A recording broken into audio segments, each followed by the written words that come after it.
Okay. Uh, Thank you.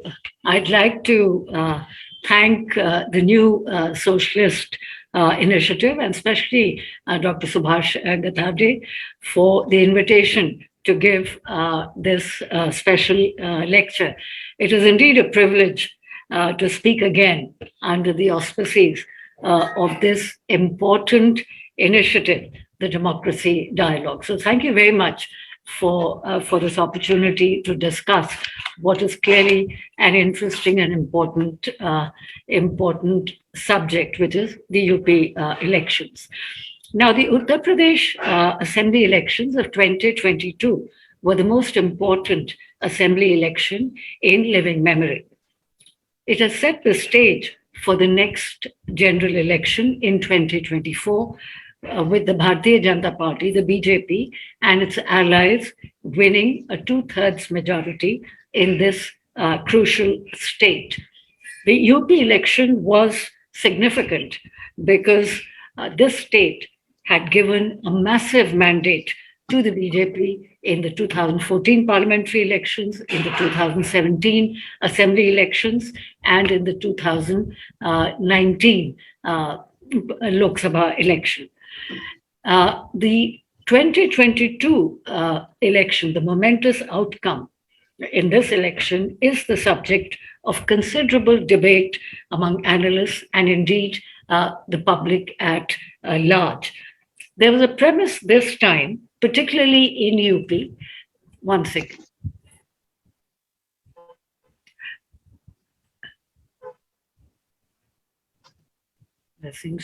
Okay.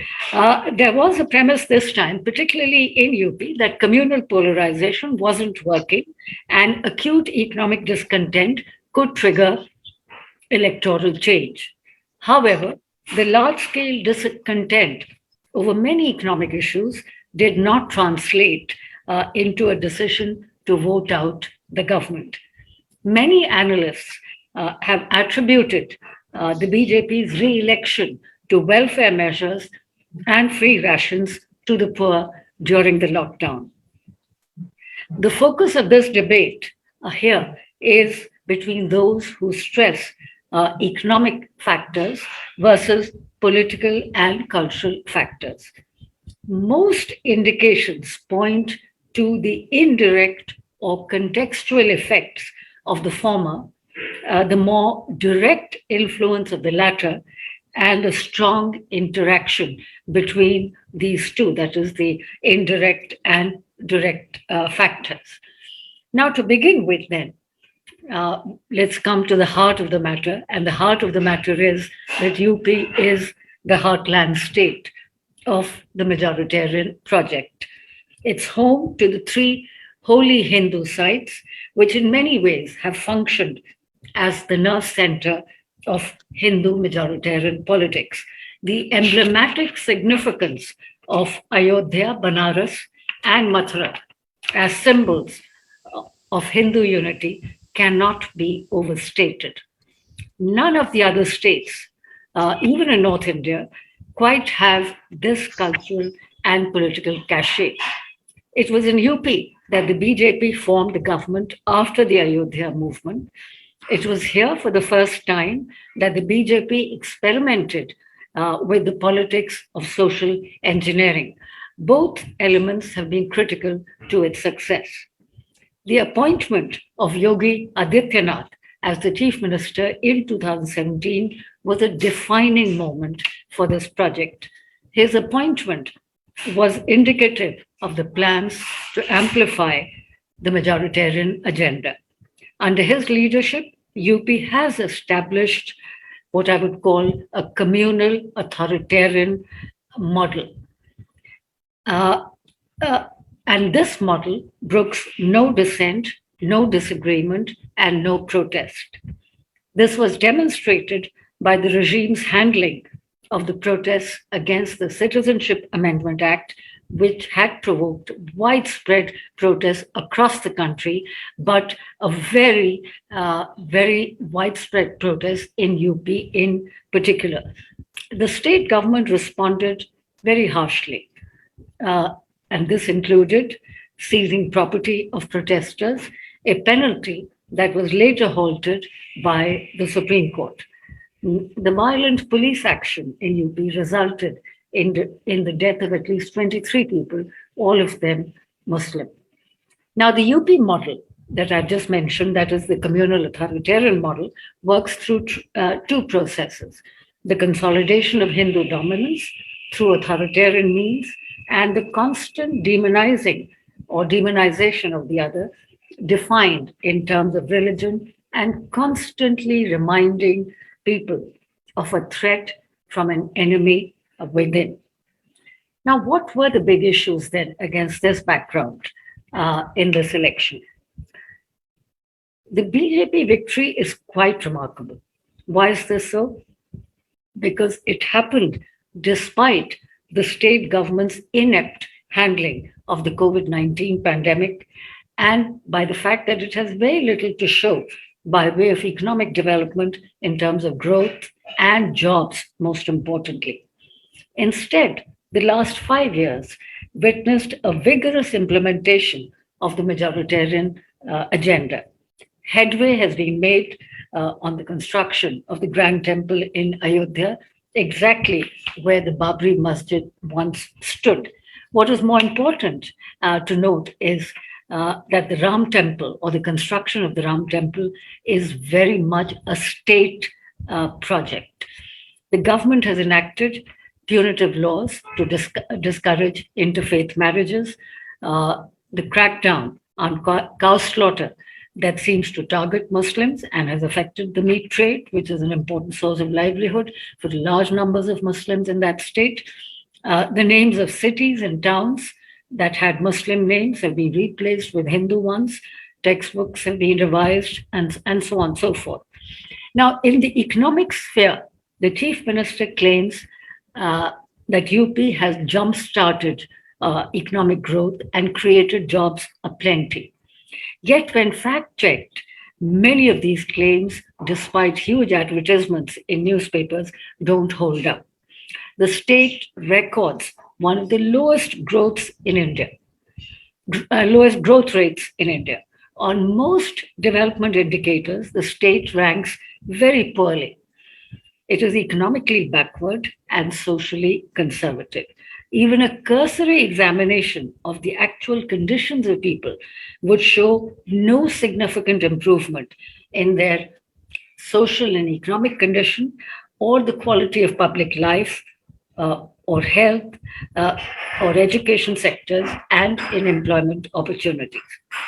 So a slew of issues, mostly economic ones, were in the forefront of popular concern, most notably high levels of joblessness, which is a countrywide phenomenon. But the situation was worse in UP. The severe unemployment crisis in UP was reflected in anecdotal reports from the ground captured in the election coverage. Massive protests by youth broke out in Bihar and in parts of eastern UP in January this year over alleged discrepancies in the Railway Recruitment Board non-technical popular category examination, in which over 700,000 candidates were shortlisted for just 35,000 posts. Now, what is also very significant is that none of this seemed to have had an impact, but equally significantly, COVID and farmers' movement did not have any major impact. This was the first election anywhere after the devastating second wave of the COVID-19 pandemic. The chief minister had faced criticism over his government's handling of the pandemic, which had a large and unreported, or underreported, I should say, underreported death rate, with health workers reporting a complete collapse in the public health system and shortages of oxygen and hospital beds and people running from hospital to hospital. For weeks, bodies floated down the Ganga. But the disastrous impact of the pandemic was blamed significantly on district level officials and not on the state or the central government. Likewise, there was considerable discontent and opposition to agricultural reforms and the three farm laws that would favor big agri business at the expense of smaller farmers. This was also a big concern, which was brought into focus by the year-long farmers' movement that ended with the government being forced to withdraw the three farm laws. Now, farmers in Western UP, even though this movement was by no means concentrated in UP, but farmers in Western parts of UP were also mobilized against these laws and did participate quite extensively in this movement. However, this movement made virtually no impact on voting except in some pockets of UP. So the point then, which is really so surprising, is that the effect of both the farmers' protest and the pandemic was insignificant, if not non-existent. Even though the economic situation was against the background of these three developments that I've just mentioned: unemployment, COVID, and the farmers' movement. So the economic situation was tailor-made for major reversals for the BJP, but it romped home with 255 seats of the 403 seats in the state legislature, a margin that exceeded even its own expectations, not to speak of its critics. Now, the BJP's victory, its fourth since 2014, has sparked a major debate about the relationship between economic discontent and voter choices. What is the relationship between the two, if any? The UP election seems to suggest that the relationship is a rather thin one. The materialist understanding led many commentators, including myself, to argue that economic discontent would trigger an electoral change in UP. But alas, this did not happen. What explains this? I would argue that one of the reasons is communal polarization. And I say this even though I'm quite aware that there is a fair body of commentary since 10th of March, which argues that this is not the case. However, I would say or argue that the key to BJP's success is communal. The key to BJP's success is communal polarization, but that communal polarization is not something that happened just during the elections or can be attributed to the election campaign or to the speeches of BJP star campaigners. So my argument is this, that the key to BJP's success is far deeper than economics or welfare. It is based on two long-term projects. One is the cultural project and the other is the political project. The origins of the cultural project can be traced to Hindi politics, which played a key role in producing a Hindi-Hindu socio-cultural construct in the politics of North India and in the cultural development of UP society in particular. It was germane, I argue, to the emergence of the Hindu right in the late 20th century. Hindi expansion helped to construct the idea of the nation state as one that belongs exclusively to the Hindu community by foregrounding conquest and conflict and a politics of historical vendetta to invigorate Hindu nationalism. And of course, we are hearing so much about it in the last few years, in the last few months and weeks. From the mid-80s, these processes had moved from the popular discourse to the center of political deliberations. So from the start, this project of Hindi promotion had been taken over by Hindi propagandists with a clear political agenda tied to what Alok Rai argues in his book, in his wonderful book, Hindi Nationalism, that it was tied to a culturally exclusive, socially divisive, and ultimately upper caste and anti-democratic politics which had produced it, quote closed. Hindi expansionism contributed to the formation of a revivalist strand in the politics of UP, which ultimately sparked off right-wing resurgence. This process was further facilitated, I argue, uh, Alok Rai doesn't necessarily argue this. This process was further facilitated by the expulsion of Urdu from UP. It cannot be a mere coincidence that the elimination of Urdu has coincided with the emergence of a Hindu identity and the marginalization of the rich and composite cultural traditions of the Indo-Gangetic belt. The proliferation of the Hindi media, of course, since the days of the Ram Temple movement, reinforced these processes, reinforced this cultural politics even further. Since then, the Hindi media has been an aggressive ideological tool in the dissemination of Hindu nationalism, or what can broadly be called Hindu nationalism. On the other hand, the political project was embodied in the campaign for a Ram Mandir in Ayodhya, which kick-started the rise of Hindutva. The Ayodhya temple movement had its greatest impact in UP.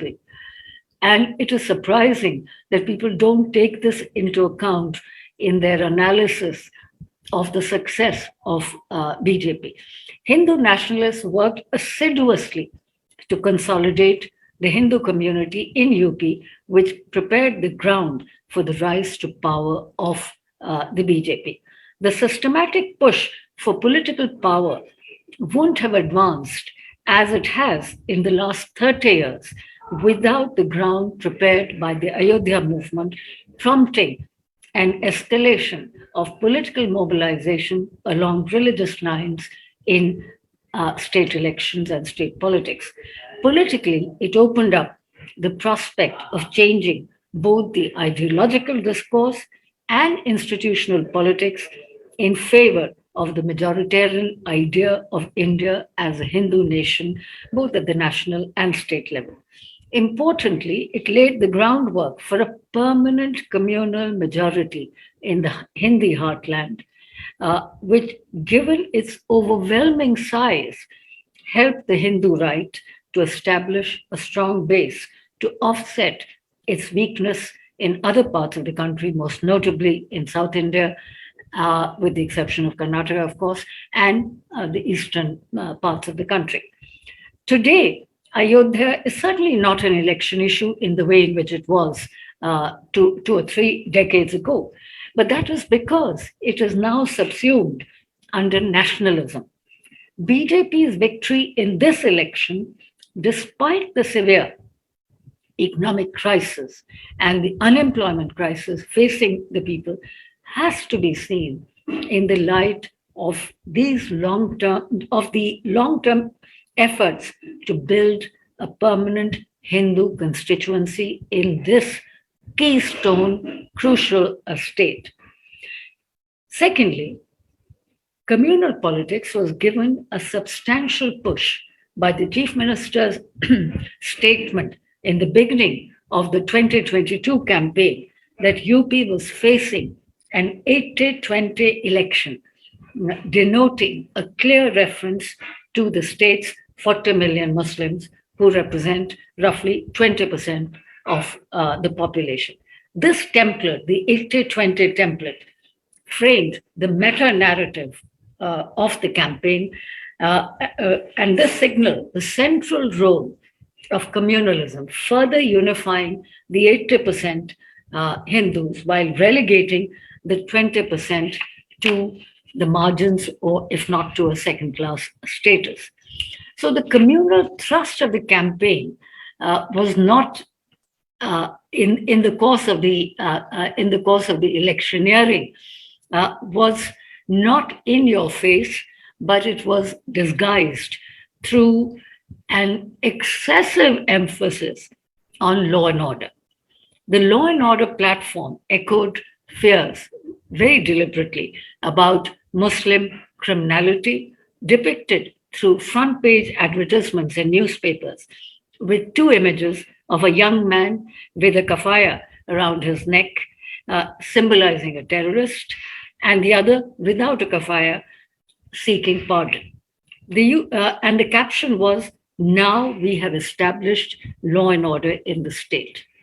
Secondly, as part of this law and order platform, the use of the bulldozer, which of course is now no more a UP weapon, it's become an all India weapon, the use of the bulldozer to demolish those seen opposing the ruling party and placing bulldozers outside election rallies was another unabashed signal of the same message. The law and order rhetoric was explicitly meant to divide citizens into two classes: those who are lawful by nature and those who are not. That is, those who are inherently lawless. This created a strong sense of community, which translated into a Hindu vote. Over the past 5 years, the Hindu vote has reinforced an exclusive majoritarian orientation of political structures in laws and in public policy. And in general, there is a sense that Muslims, after having enjoyed a political veto in the state, have been shown their place. This then brings me to this, as far my argument goes, is really the crux of the matter. But this brings me to the crux of the argument that others are making, who do not think that communal polarization played a part, and argue that welfarism was important. I also think that welfarism was certainly an important part, and clearly BJP's electoral victory in UP in particular has put the spotlight once again on the centrality of welfare schemes in its victory. Welfare schemes were clearly an important and visible part of the campaign, so much so that the term Labharti, BJP's term for beneficiaries, has entered the political lexicon as a category of political analysis. Polling data shows that these schemes were actively used by the ruling party to gain legitimacy and support those and the support of those who benefited from them. Under this model, welfare is not a political duty of the state, but rather an act of benevolence returned to political returns. Prime Minister Narendra Modi's repeated references to free rations during his campaign speeches did not go unnoticed, with his photograph printed on the ration bags, coupled with a sharp organizational focus on identifying beneficiaries and reaching out to them to remind them of what the government had done. This helped to amplify the message. From what we know so far, welfare schemes did influence voter choices, because the most important aspect of these schemes is its emphasis on direct benefits, cash transfers, providing toilets, housing, and free rations since the pandemic. Arvind Subramaniam points out that this was subsidized public provisioning of private goods. This, he calls, is a new form of welfarism, where public goods such as health and basic education are not given the same priority as targeted distribution of private goods. Most importantly, these economic benefits were not provided as a matter of right to decent living, but as largesse by the state, as I just mentioned. By contrast, the National Rural Employment Guarantee Scheme was instituted as an economic right, but this has been whittled down, while one-time provision of private goods has been given a top priority. Now, the point is that these are no doubt important, but the citizen cannot actively claim these benefits as rights. This is as many have argued, and most notably Yamini Iyer in a recent article in the Hindustan Times has argued that this is a remarkably neoliberal take on welfare, which a dimension that is ignored in the public discourse, which tends to view any kind of welfare provisioning as left wing. Now, this form of welfareism, stripped of and emptied of the language of rights, has undoubtedly promoted political mobilization for the right wing. While we must not disregard the significance of the economic relief provided to people through these schemes, especially free rations during the pandemic, and with very little prospect of gainful employment, it does not explain the success of BJP in UP in this election. Welfare schemes were simply not enough to offset the huge economic distress and unprecedented levels of unemployment. In the event, people voted for a combination of economic and non-economic reasons, economic and non-economic reasons, which is to say they voted for the overall political agenda of this government. Those who see the BJP's victory as primarily a vindication of its welfare policies ignore the compelling logic of communal politics, the history of communal politics in UP, and its contribution to the systematic construction of a Hindu vote in UP since the time of the Ayodhya movement, and the communal campaigns in the last 5 years, which were centered in UP. Their impact is reflected in this election.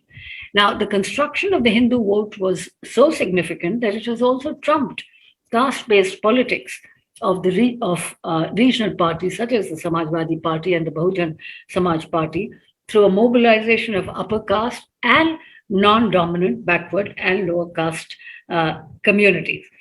So, along with economic discontent and joblessness and the historical significance of communal politics, this election has put a very big question mark on mandal politics, or at least the kind that is practiced by the Samajwadi Party and the BSP. Caste is indeed the central axis around which the Samajwadi Party and the Bahujan Samajwadi Party politics is organized.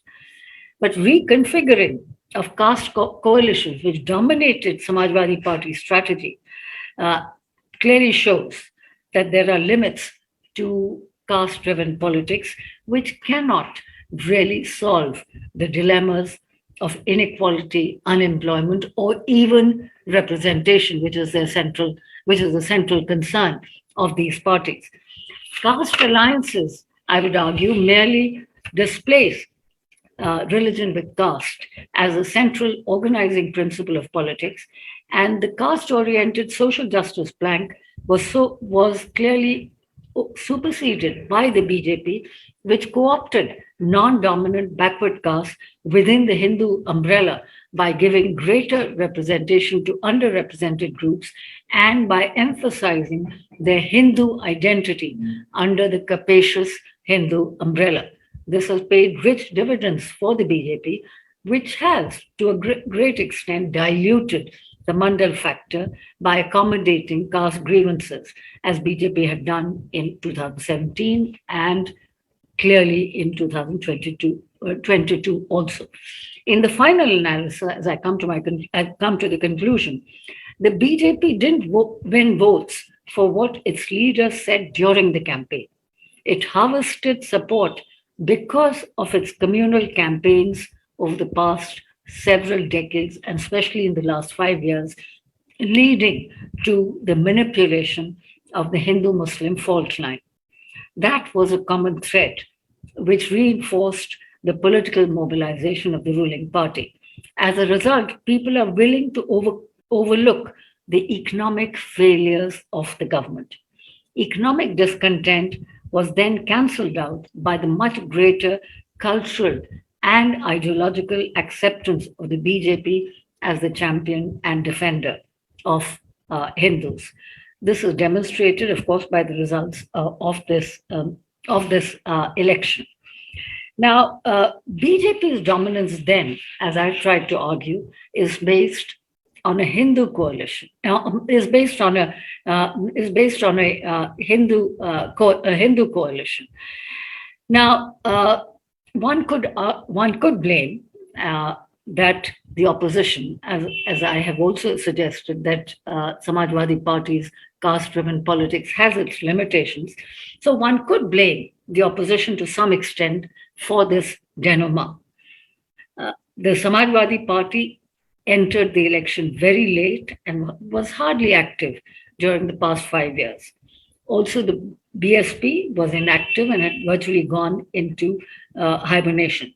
The Congress made as much noise as it could, but it lacks the organization to translate this into votes, and so on. But above all, I think the absence of a continuous narrative damaged the opposition hugely. Both the Congress and the BSP were virtually non-existent. The Samajwadi Party was too weak to take on the BJP behemoth. By contrast, the BJP success was the result of decades of mobilization, which cannot be countered by just a few months of campaign and rallies before polls, but by being in the field continuously and raising ideological issues and not staying mute on them. Now, what are the implications of the UP mandate?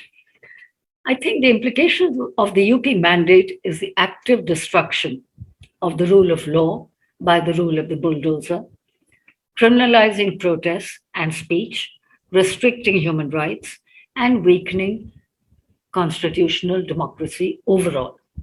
The larger question is what happens to the party system when centrist or center-left parties become eviscerated or weakened, and these parties are no longer significant players. For example, in UP, we can clearly see that Congress and Bahujan Samaj Party, BSP, are insignificant. And for them to be insignificant in such a large state has huge implications and consequences for the party system. The fact that the Congress party is now employing the services of a political consultant to revive its fortunes, which most other parties have hired his services in the past, demonstrates both the crisis of the opposition and the Congress party in particular, which is the principal opposition party at the national level. Even if the tactical advice given by the political consultant ends up reviving the Congress somewhat, helping it to double its Lok Sabha numbers, this can only be temporary. The right-wing assault on democracy and the crisis of the party system cannot be reversed unless the neoliberal economic conjuncture that produces it is transcended. And most political parties, including the Congress, are not considering this aspect, despite the fact that the upsurge of right-wing populism is a global phenomenon.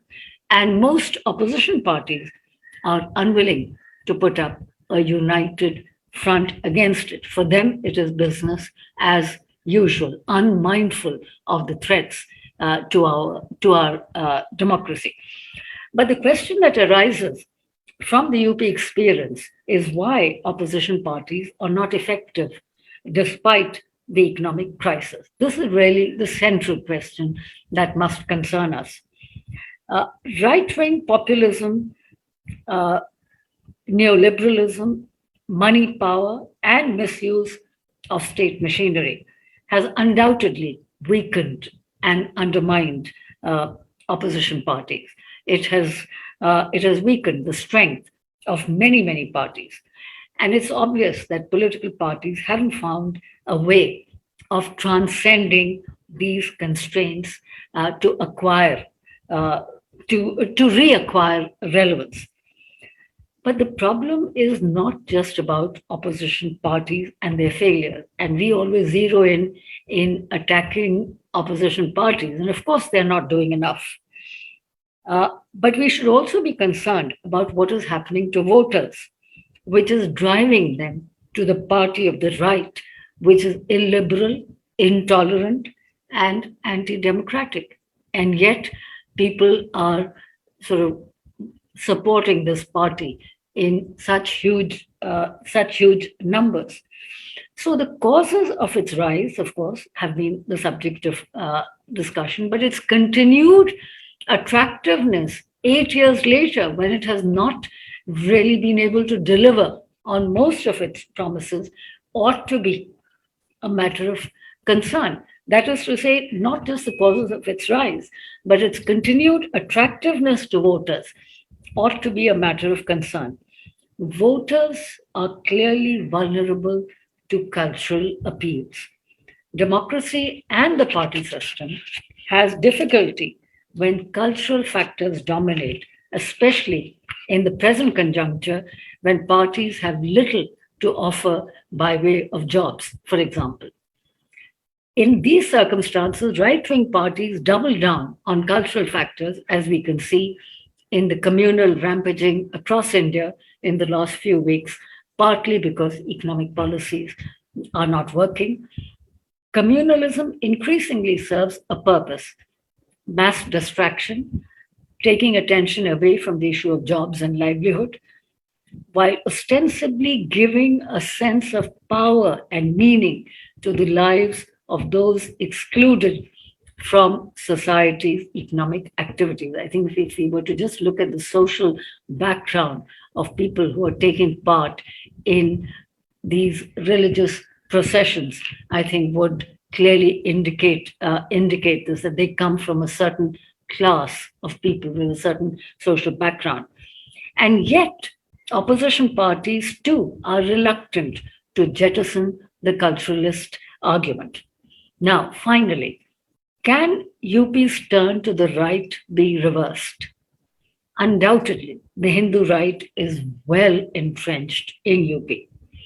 But in the shifting sands of UP politics, which has been witness to momentous changes in the last 100 years, this too can change, and I expect it will change. The wider issues thrown up in this election, the bulldozer approach to dissent, communal polarization, economic inequality, agrarian distress, joblessness, and public health will not go away and will continue to influence public discourse and voter choices in the longer run. Moreover, the wider currents of resistance in the country will impact UP as well. They may not have done so right now, but in the days, months, and years to come, I expect it will impact. A major source of hope then is the resistance from region-based and regional parties in the south and the east that see the unfolding of this project, the right-wing project, as an assault on what remains of federalism in India. There's resistance in the media, in the digital media, in the social media, and even to some extent in the mainstream media, and of course in universities. Despite the near total control of the big media by the government, the fact that there were two major mass movements in the course of 1 year, one against the Citizenship Amendment Act and the other against the farm laws, is reason for optimism, at least the optimism of will. Thank you.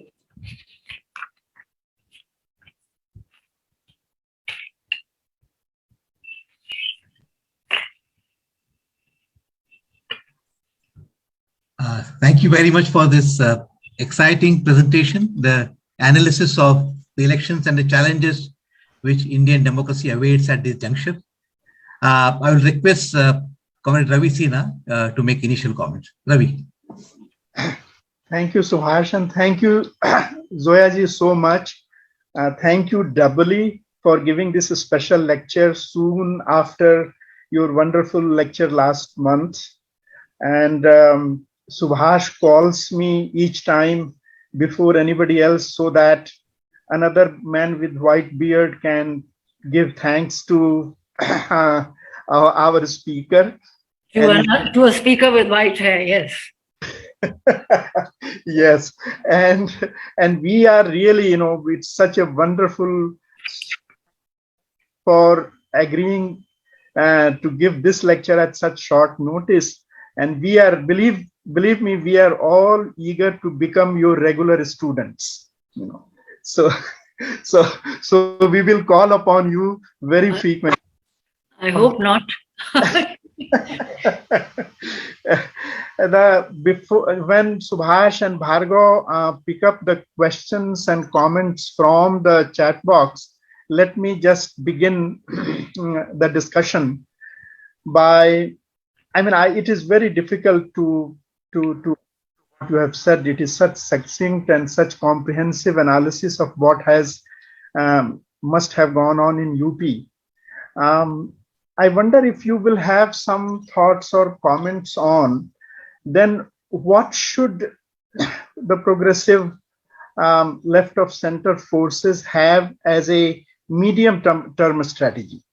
In the short run, I know it is very difficult to do something. It is easy to criticize opposition parties, and they could have perhaps done better if they jumped into the election campaign a little earlier than they did.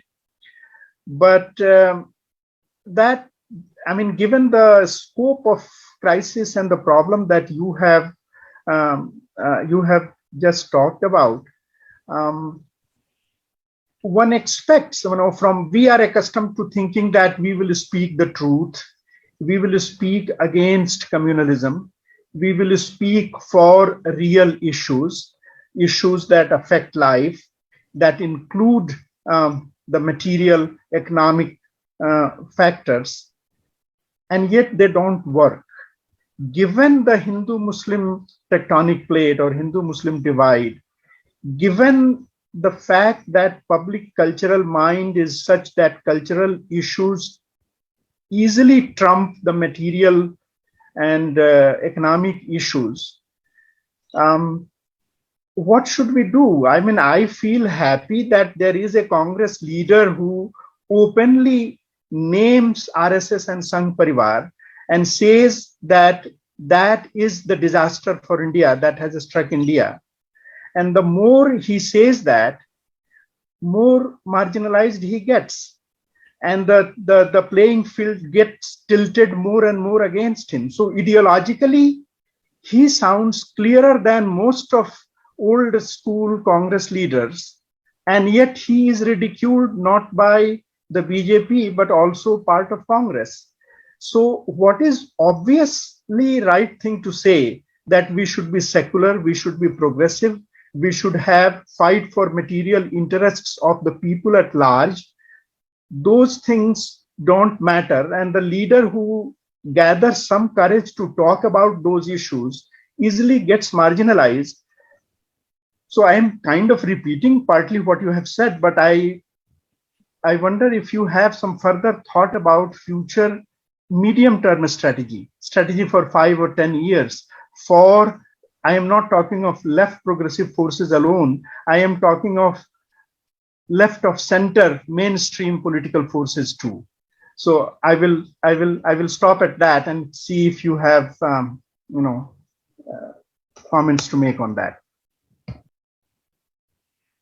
I must confess, I don't really have anything very original to say on this.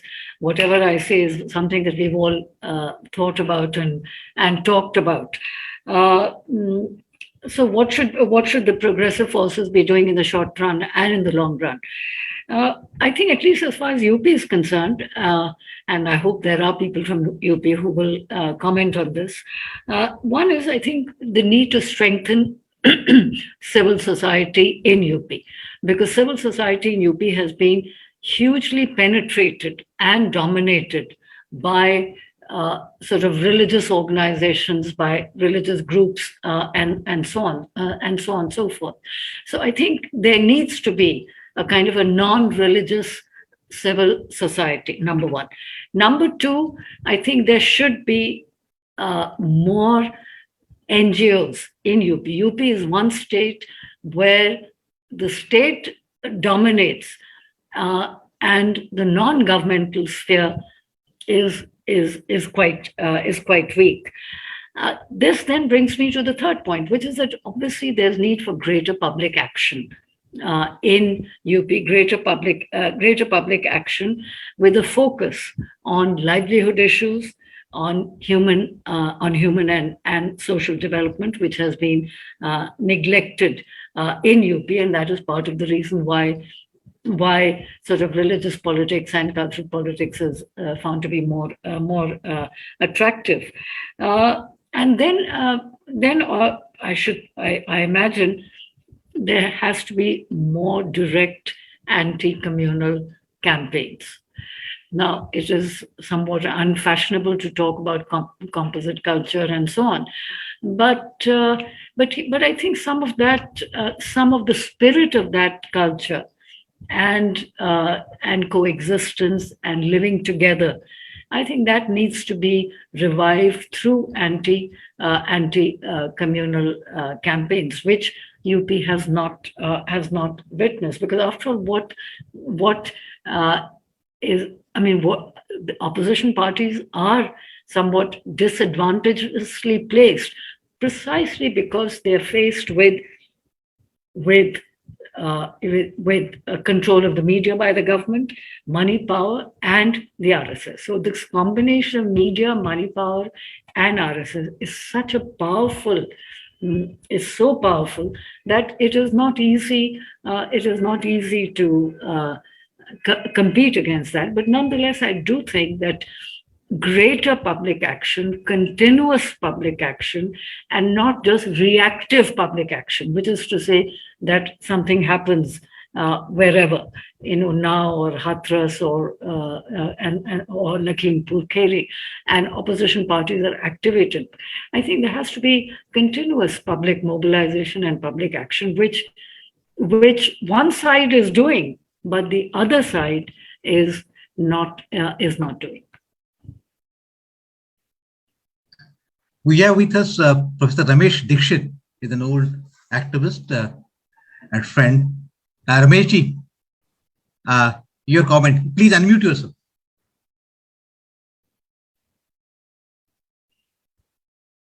आप unmute कर लीजिए अपने आप. हाँ जी, हाँ please. हाँ.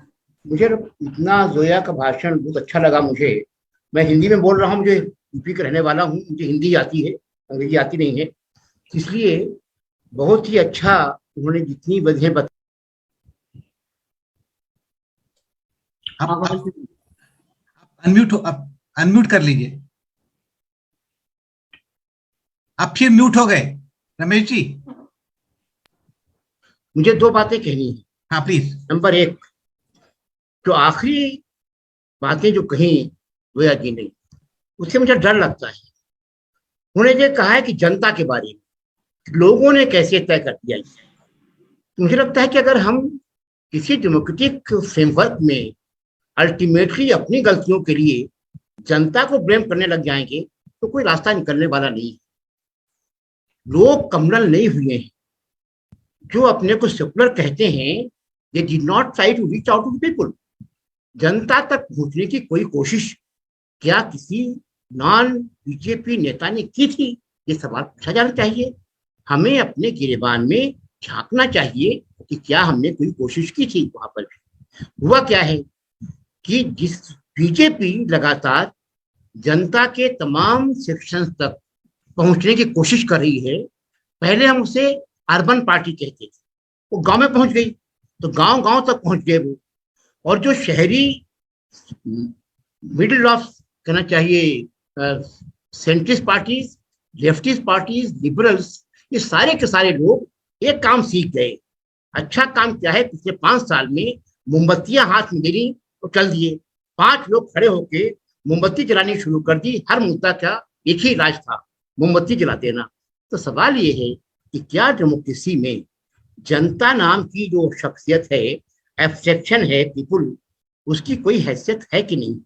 इस election में साफ हो गया कि अखिलेश यादव वो इसलिए इतनी सीटें पा सके क्योंकि उन्होंने जमीन के स्तर पर काफी कोशिश की थी लोगों को जोड़ने की, कास्ट के स्तर पर। और सुभाष जी, आप बेहतर जानते हैं कि बाबा साहब अम्बेडकर ने एक बात जो कही थी कि हिंदुइज्म तो कुल मिलाकर तमाम जातियों का एक जमावड़ा है और हिंदू तभी एक होते हैं जब उन्हें मुसलमानों के खिलाफ कुछ कहना होता है। तो यहाँ पर जो हिंदुओं की यूनिटी हुई है यूपी में, वो यूनिटी दरअसल केवल और केवल माइनॉरिटी के खिलाफ हुई है। और हमें इस बात को मानना चाहिए कि हमारी गलती जो सेकुलर क्लास है, उसकी गलती ये है कि उन्होंने जनता के किसी भी सेक्शन को एडजस्ट करने की कोई कोशिश की ही नहीं। ये फेलियर है anglicised urban secular middle class की, जो समझता है हमें सब पता है मगर उन्हें जनता से परेशानी होती है। संक्षेप में आखिरी बात यह है कि दरअसल ये चुनाव तो निश्चित तौर पर आएगी विद जोया कि ये खुला 80 बनाम 20 का चुनाव ये भाजपा ने जीता है, सांप्रदायिक ध्रुवीकरण करने के हिसाब से जीता है। इसमें ये जो वेलफेयरिज्म की बात की जाती है, लाभार्थी की बात की जाती है, वो केवल आंखें पोंछना है, उसका कोई मतलब नहीं है। ये बिल्कुल आई वॉश है, इसको हमें नहीं बाय करना चाहिए। रास्ता केवल ये है कि 2 मौके बताता हूं मैं आपको।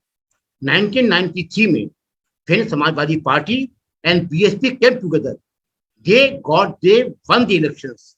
2002 में फिर Samajwadi party and Bahujan Samaj party came together, they one the elections. रास्ता एक ही है कि सामाजिक न्याय की शक्तियां ही हिंदू सांप्रदायिकता का मुकाबला कर सकती हैं। सामाजिक न्याय का प्लैंक ही एक ऐसा प्लैंक है जिस पर खड़े होकर एक कोशिश की जाती है भाजपा को हराने की। और मुझे अफसोस इस बात का है जो सबसे बड़ी पार्टी राष्ट्रीय स्तर पर है कांग्रेस पार्टी के पास सामाजिक न्याय के बारे में कोई विजन नहीं है।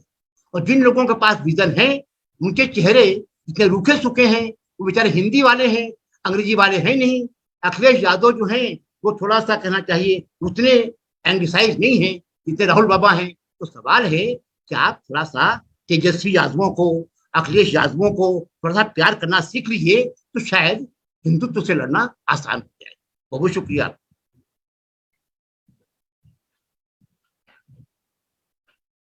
जोया जी, would like to comment? आप म्यूट हैं, यू आर म्यूट। जस्ट सिर्फ एक पॉइंट जो रमेश ने बाद में कहा, और वो ये है कि जो कांग्रेस पार्टी का ओबीसी की तरफ जो पूरा रवैया रहा है उसके तहत बहुत लिमिटेशंस हैं और वो शुरू से अभी तक उनमें जो एक एम्बिग्विटी है बैकवर्ड कास्ट के लिए, ये बिल्कुल सही कह रहे हैं। हालांकि 27% रिजर्वेशन उन्होंने किए हायर एजुकेशन में, मगर उससे पहले जो उन्होंने क्योंकि मंडल को एक तरह से अपोज किया, वो उसकी वजह से पूरी जो पॉलिटिक्स पे उसका जो असर हुआ और जो डिविजन्स उसकी वजह से पैदा हुए वो प्रॉब्लमैटिक, और उसका फायदा बहरहाल बीजेपी ने उठाया। मगर अब इस वक्त ये बहस इस पे करने से कोई फायदा नहीं है कि किस हद तक कास्ट पार्टीज या जिनको आप सोशल जस्टिस पार्टीज कहें वो ही बीजेपी का मुकाबला कर सकती। हमको तो ऐसा नहीं लग रहा है कि वो मुकाबला कर सकती हैं, बल्कि अब आप बीएसपी को देखिए, जो बीएसपी का हाल हो रहा है उससे तो नहीं लग रहा है कि ये पार्टीज कर सकती हैं। और 2% वोट पे कांग्रेस पार्टी क्या कर लेगी यूपी में? देखिए अब उस बहस में पढ़ना कि बहस नहीं, मैं गुजारिश ये करना चाहता हूँ कि जिन पार्टियों ने जिस रफ्तार से अपने एनजीओइजेशन की प्रोसेस तेज कर दी, लेफ्ट पार्टियां एनजीओ बन के रह गई। सारी लेफ्ट पार्टियां, उत्तर प्रदेश में कम से कम वो पार्टियां कम है, एनजीओ ज्यादा है। एनजीओ की पहुंच आम जनता तक नहीं होती है, पॉलिटिकल पार्टी की पहुंच आम जनता तक होती है। तो सवाल है कि एनजीओवाइजेशन से बचने की कोशिश करना और सोशल जस्टिस की पार्टियां जमीन से जुड़ी हुई होती हैं, जिनकी जमीन पर पैर होते हैं, उनके एनजीओ वालों के पैर जमीन पर नहीं होते हैं और न एंग्लिसाइज मिडिल क्लास के जमीन पे पैर होते हैं। तो सवाल है, जिसके जमीन पर पैर होंगे वो भाजपा से लड़ पाएगा। केवल हवा में रहते हुए, दिल्ली में रहते हुए बड़ी बड़ी बहसें करने से क्या होगा? हम यहाँ पहुंच गए हैं, इतना ज्ञान दे दिया हमको, तमाम लोगों ने इतना ज्ञान दे दिया कि पूरा देश सौंप दिया भाजपा के हाथ में। तो ज्ञान कम पर जनता के साथ संवाद ज्यादा। कोई डायलॉग लेफ्ट लिबरल्स का आम जनता के साथ नहीं है, बिल्कुल साफ है। तो थोड़ा बहुत है भी, वो सामाजिक न्याय की ताकतों का ही डायलॉग जनता के साथ में है, and only they can fight against BJP. चलिए, all the very best to them.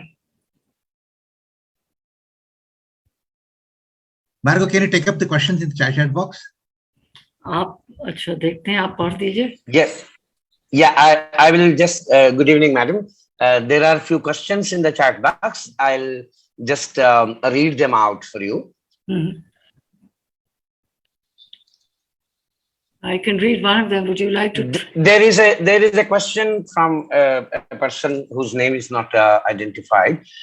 Do you think the celebration of regional politics and state-based parties created a space for this cultural dimension that the BJP is now exploiting?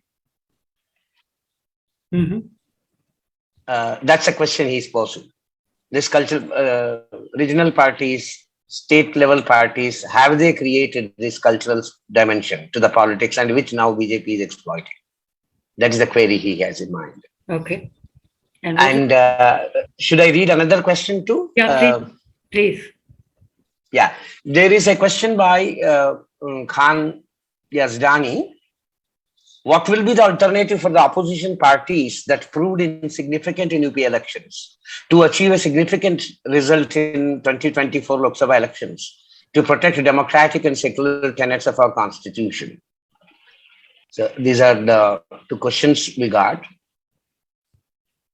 Okay. All right. On the second one, I think we've already dealt with that, which is to say, what is the alternative and how they will perform in 2024 Lok Sabha elections. The regional parties are unlikely. I mean, that is in UP. I'm talking about UP. They are unlikely to do any better. In fact, if anything, they might do worse in the Lok Sabha election. On whether regional parties and have created the conditions for the growth of BJP, I wouldn't say that. I wouldn't say that. And also, there's no one type of regional parties. There are state-based parties, then there are regional parties, which actually are not just region-based, but are regionalist in their orientation. So I would not say, for example, the regional parties are very strong in Tamil Nadu and so on. And Tamil Nadu, BJP has not been able to make any major headway. In fact, barring Karnataka, in the five southern states, it has not made a big headway. So in fact, regional parties are a buffer against the BJP and are a stronger buffer, if I may say so, against the BJP than the caste-based parties. I mean, no doubt the caste-based parties were able to counter the BJP at one point, but not so now. Whereas the DMK, for example, continues to be a very strong opposition to the BJP.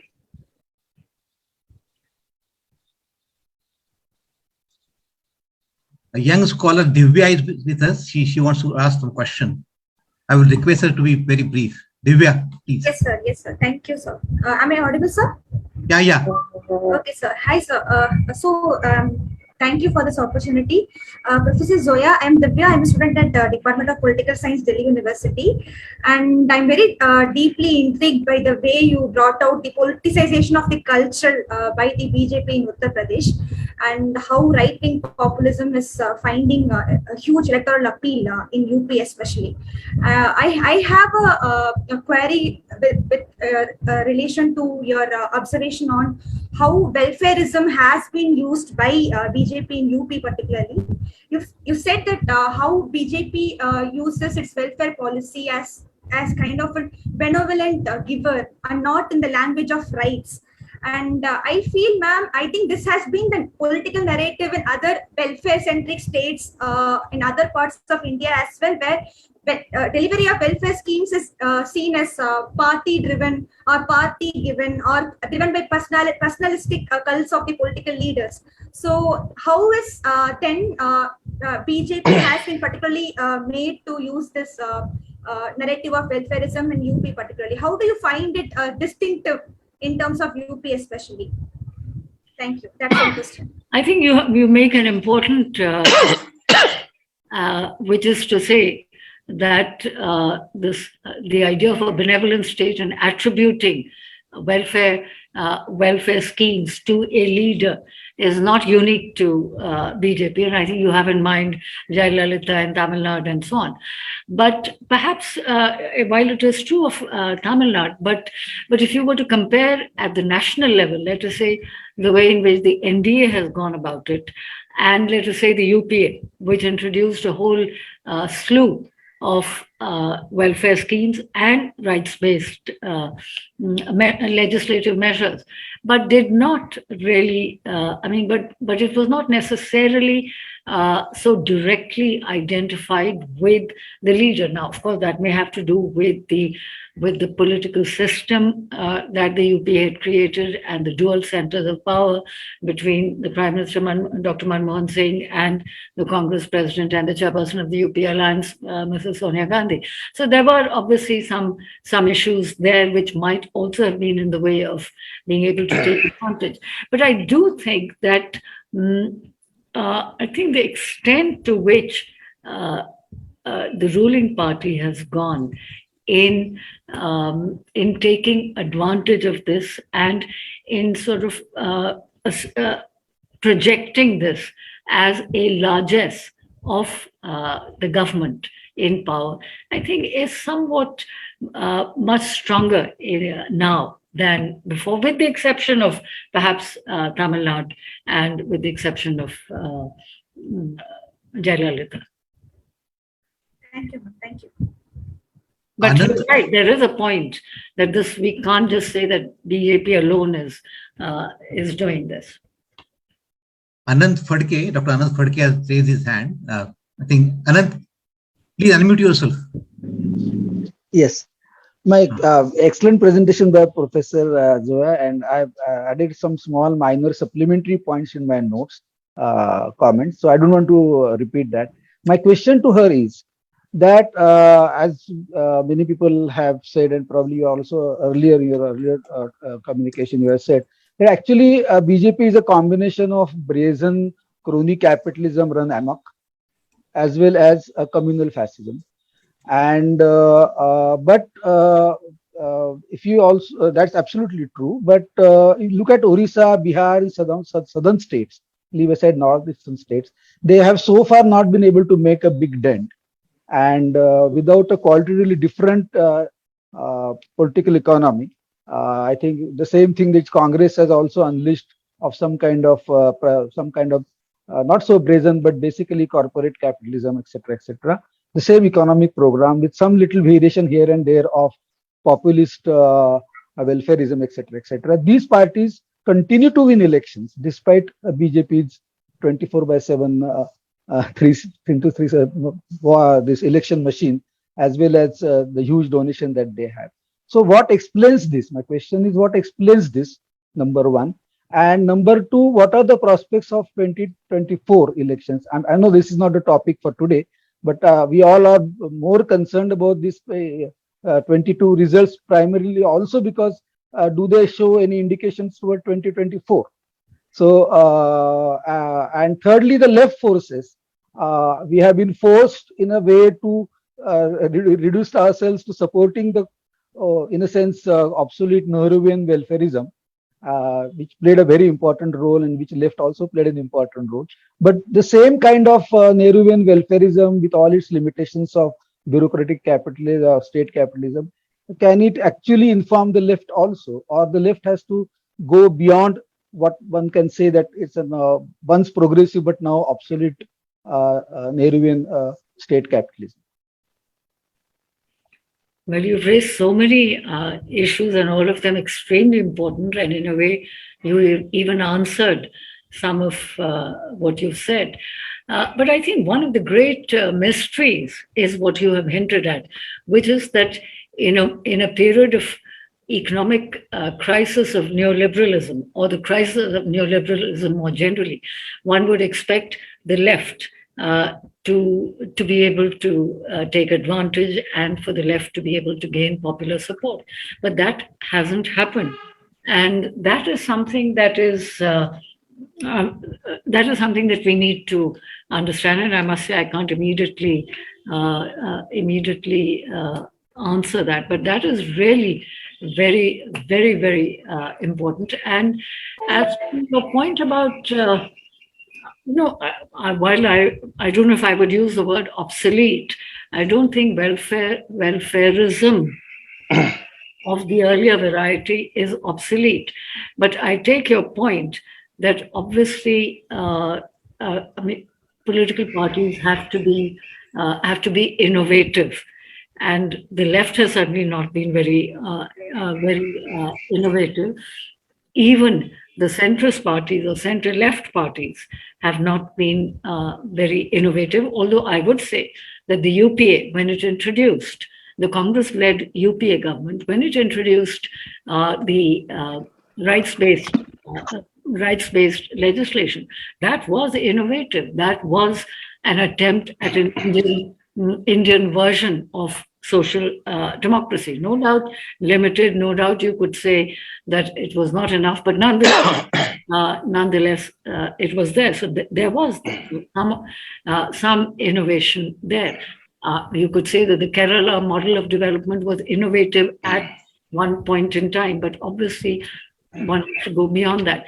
But while we can say that, so I would not say that the UPA model of rights-based legislation is obsolete. So I do not think that the rights-based legislations were based on Nehruvian welfarism. It was going beyond that. And that is why it was significant. And it did break new ground. It did break new ground, but for a variety of reasons, the UPA corruption being very important, and differences within the Congress party, the dual, this kind of diarchy, all of that. I mean, there's so many reasons why the UPA collapsed, not to speak of the huge anti-corruption campaign that was mounted by the India Against Corruption, backed by the RSS, that delegitimized the UPA. So I think UPA was an attempt at doing at innovation. There was some of that. So obsolete it was not. But what is it then that you would say if all of that is obsolete? Then what is it that opposition parties can do? I mean, while we can all say that all that is obsolete, is not working, it's status quoist and so on, but what is it that opposition parties can do which is new and different and would attract voter support? I must confess, I don't really have any easy answer, but I'm certainly looking for some, and if you have any, it would be wonderful to hear that. No, I'm sorry. Welfarism was absolutely not. Just one mistake. Welfarism is not at all obsolete. It was a wrong expression on my part. I was trying that the model of state capitalism, which is highly bureaucratic, is obsolete. Whereas welfarism, actually, we should be proud that the left pushed welfarism up to a certain extent in UP and a rights-based approach. I use the term obsolete for the kind of Nehruvian state capitalism model, which was progressive but highly bureaucratic, and that led to degeneration. Welfarism is never obsolete. Yeah, sure. Sorry, my expression. No, it's fine. That's fine. Yeah, Professor Zoya, there are three questions. They're a little related and also point out three different dimensions. I will read them together. One is posed by Sunil Gatade. He's asking, 1 minute, I'm sorry.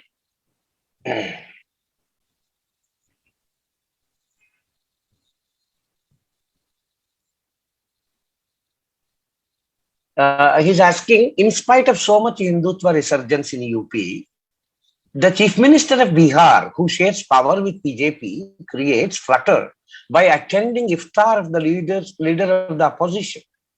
Does it show the allies of the BJP are also getting nervous now in other parts? That's a question posed by Sunil Gatade. And there is another question from Usman. I read out. Thank you, Professor Hasan, for the comprehensive picture you drew for us. Two questions. One, while I agree with acknowledging the role of communal mobilization of past decades, especially in making Hindutva ideas part of the common sense, there is something jarring as an explanation to draw a straight line between the Ayodhya plus mobilization and the BJP's victories in 2017, 19, and 22, given the BJP was not even second in the electoral contexts between 2002 to 2017. Do you see SP-BSP style Mandal politics forming a small hurdle for Hindutva, or did something else qualitative also change in the 2012 and 14 period? Second, the administration usually is often supportive of the incumbent, but there are reports of very, very active role, especially of police, in ensuring the BJP's victory. Would you like to comment on this ideological and organizational infiltration of administrative and policing agencies by the Hindutva movement as being a qualitatively new factor in explaining their overall hegemony? This is a question by Usman, and another friend has asked Ram Mohan.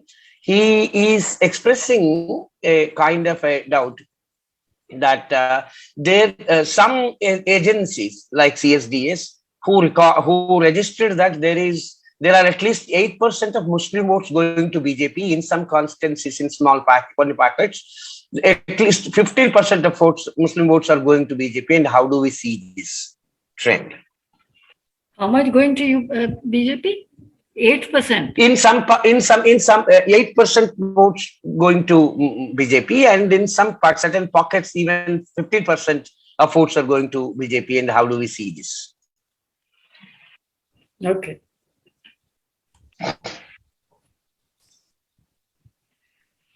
I mean, Nitish Kumar attending iftar.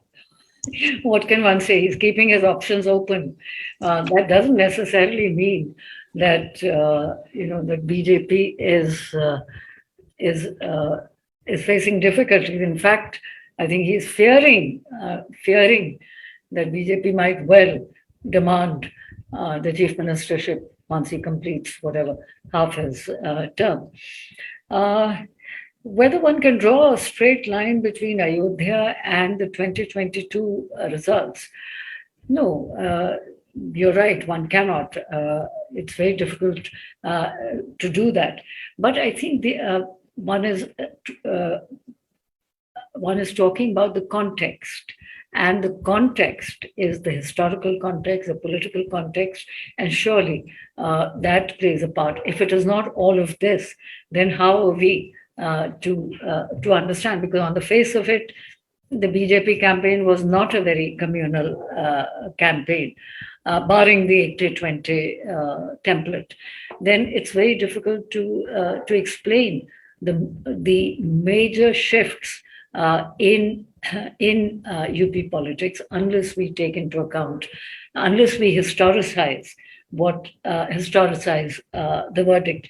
Mandal, of course, has played a very important part in UP, and it has played an important part. It was an important counterweight to Mandir, and Mandal has done its bit in keeping the BJP in check in UP. But it may have outlived its utility. That is my point. Now, it's a point that you may not and others may not agree with. But I do think that it seemed to have outlived its unity. The point about penetration of Hindutva into the state and state agencies, of course, that is very, very important. And yes, you're right in suggesting that this is a new development, especially in UP, the role of the police, which was even in earlier periods was not unbiased. But now the question is not a bias; it is very much an instrument of the agenda of the state, and they are really promoting the agenda of the state. Muslim vote, I don't really, I must confess, I haven't really looked into this whole issue of Muslim vote, and there may, I mean, it's possible that 8 to 10% people might well have voted, would have voted. So I mean, it's not as though every single Muslim is going to vote against the BJP.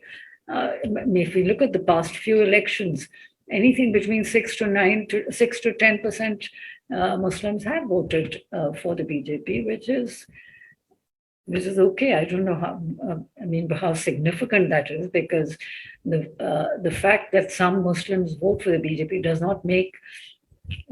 not in any way take away from the anti-Muslim politics of the BJP. If that is the point that you were hinting at, then I mean, even if 20% people, Muslims vote, that still doesn't in any way dilute the anti-Muslim thrust of BJP's politics, because BJP's politics is not necessarily pro-Hindu as much as it is anti-Muslim. That's what it is, and that is what gives a sharp edge to their politics.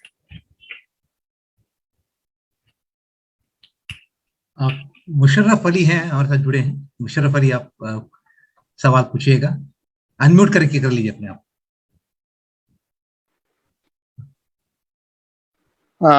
असल में जोया हसन साहिबा ने जो बात रखी है, तो इसके अंदर जो है मेरी आवाज आ रही है ना अब तक?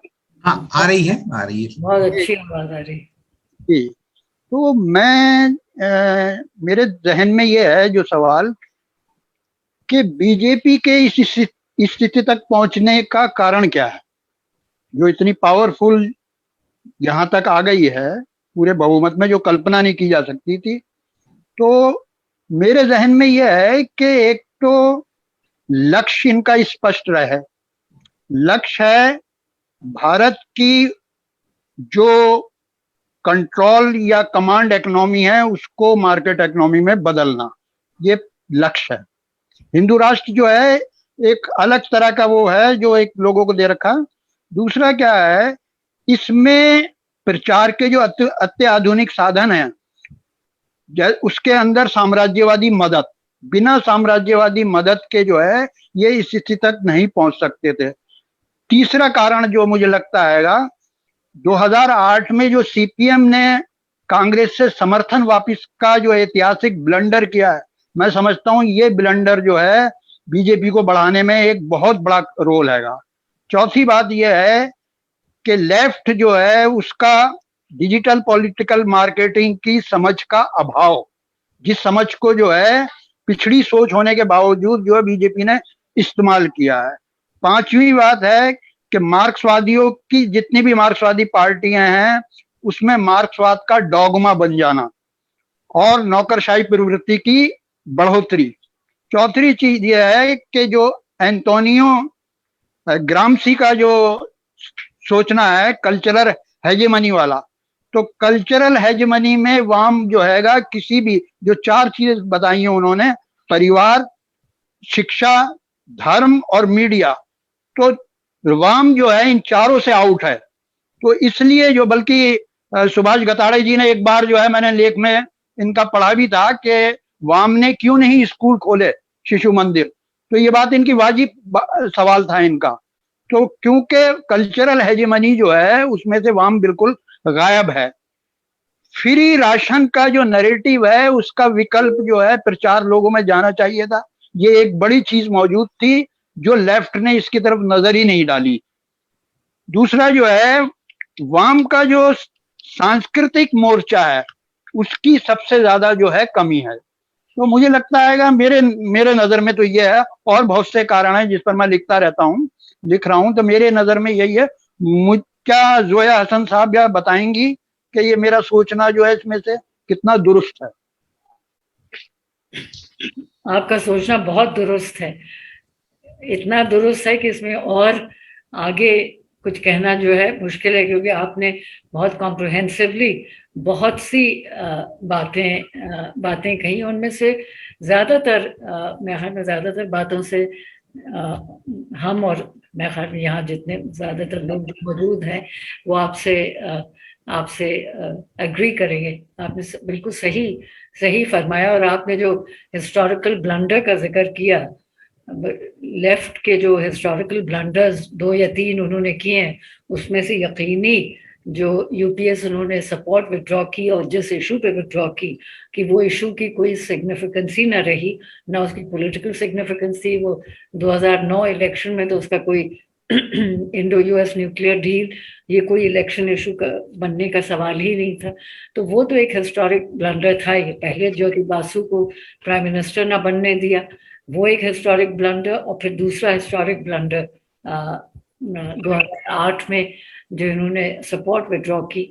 तो ये तो आप सही कह रहे हैं कि ये सारी गलतियां। और अब आप इसी तरह से आप देख सकते हैं कांग्रेस कितनी गलती हैं जो हम और आप बाहर से बैठ के देख सकते हैं, जो ये कर रहे हैं गलतियां जो इन्होंने पंजाब में गलती की, या जो अब राजस्थान में शायद करने वाले हैं। अगर अशोक गहलोत को हटा के सचिन पायलट को बना देंगे तो फिर तो वही है डिजास्टर फोरटोल्ड, बिल्कुल वही होगा जो पंजाब में वहां पे कम से कम आप ये कह सकते थे कि अमरिंदर सिंह को एमएलए की सपोर्ट हासिल नहीं थी।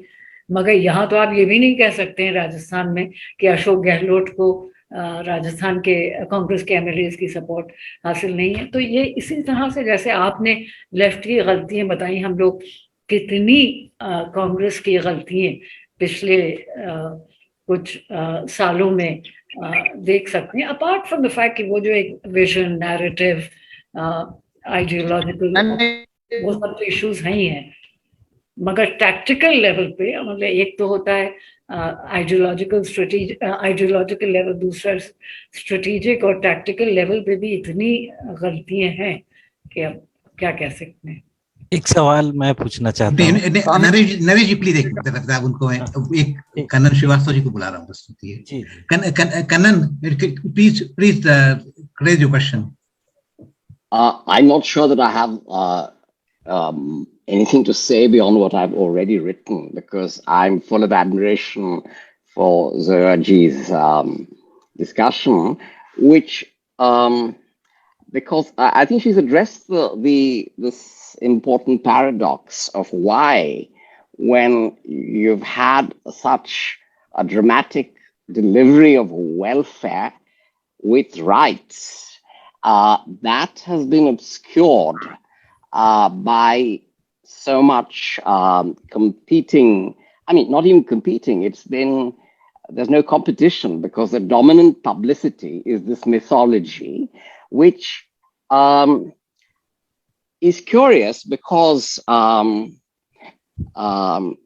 it doesn't matter that each subsequent myth is proved absurd. As I challenged an elderly South Indian Brahmin relative on one of those things that my community spends so much time circulating on the internet. And he said, "Oh, is that true? I was wrong." Okay, fine. So he had moved on. So it doesn't matter that those trillions of Sonia Gandhi's things. In fact, the speech of Prime Minister Modi is still up there on the net, and the sums are very clear. It is they are well over $1 trillion. as I recall, that he promised to bring back within less than 90 days. Of that, there is no sign, but it is forgotten. They've moved on. So they've retained the sort of dominant narrative, and obviously I have nothing new to say because you and this other gentleman also referred to Gramscian hegemony, and they've had this for so long that virtually nothing has penetrated, even during the UPA years. And they've been so long building it that many election strategies, I think, are beating against that tide of publicity, which was there long before they came into office. And I think I mentioned Professor Zoha Hasan's thing, which struck me. Of course, I'm not saying that is it's just because I've read that, that's all, about the advice of Barabanki, in which that first meeting of the United Provinces Assembly was described. But then so much else has also been. It struck me, for example, that Rajagopalachari's campaign for Hindi beginning the 1920s in Madras Presidency was so important in fixing the Congress and Brahmin interests and Hindutva. I mean, he was not Hindutva, but that is a sort of identification. So the Congress was identified as the Hindutva party. And that is why the social welfare and the social reform and caste mobilization of even the Justice Party, but then certainly the DMK, the Dravida Kazhagam, and then the Munnetra Kazhagam have really kept Hindutva out of the sphere there. And now the thing which is so important is something so curious. It is the excavations at Baigai, because they seem to show a continuity, incorrectly or correctly, for many South Indian non-Brahmins between Harappa as an earlier non-Indo-Aryan civilization and Sangam. And so this is a completely different cultural world from one in which everything is related to certain sacred places where you can conjure up an Ayodhya movement out of thin air. Because this is not, the Ayodhya issue was not one, say, in the widely known in the 80s. So this is the great success of this of Hindutva ideology, and of course the present government and the people around it, and the fact that so many people must be on state payroll working toward this throughout the social media. I mean, I think everybody knows what I know, so I don't. I think I'm sure that you have more things to say about this. Not really, because you've said it very eloquently. So I don't know if I have much more to say, but I think the point you made about Ayodhya and how suddenly that movement, just developed into this major movement and an instrument for mobilization. That is something which is really quite extraordinary. Although, of course, the Ayodhya movement, the Ayodhya issue had been simmering for more than 100 years, and certainly had been simmering since 1948 and the surreptitious installation of idols in the Babri Masjid. So it was a point of dispute. But yes, but the whole issue was kept at bay for so long is what is equally, if Ayodhya could become such a big issue is surprising, equally surprising that it was kept at bay for so long. So I think both ways it is amazing. But I do think that Ayodhya unlike the gentleman who said earlier, I do think that Ayodhya movement changed Indian politics like no other movement has. In a way, I would say there are, you could say, three or four big movements that have changed the face of Indian politics. You could say the JP movement, the Ayodhya movement, and then of course Mandal, and the anti-corruption movement in 2012, led by the India Against Corruption of Arvind Kejriwal and Anna Hazare.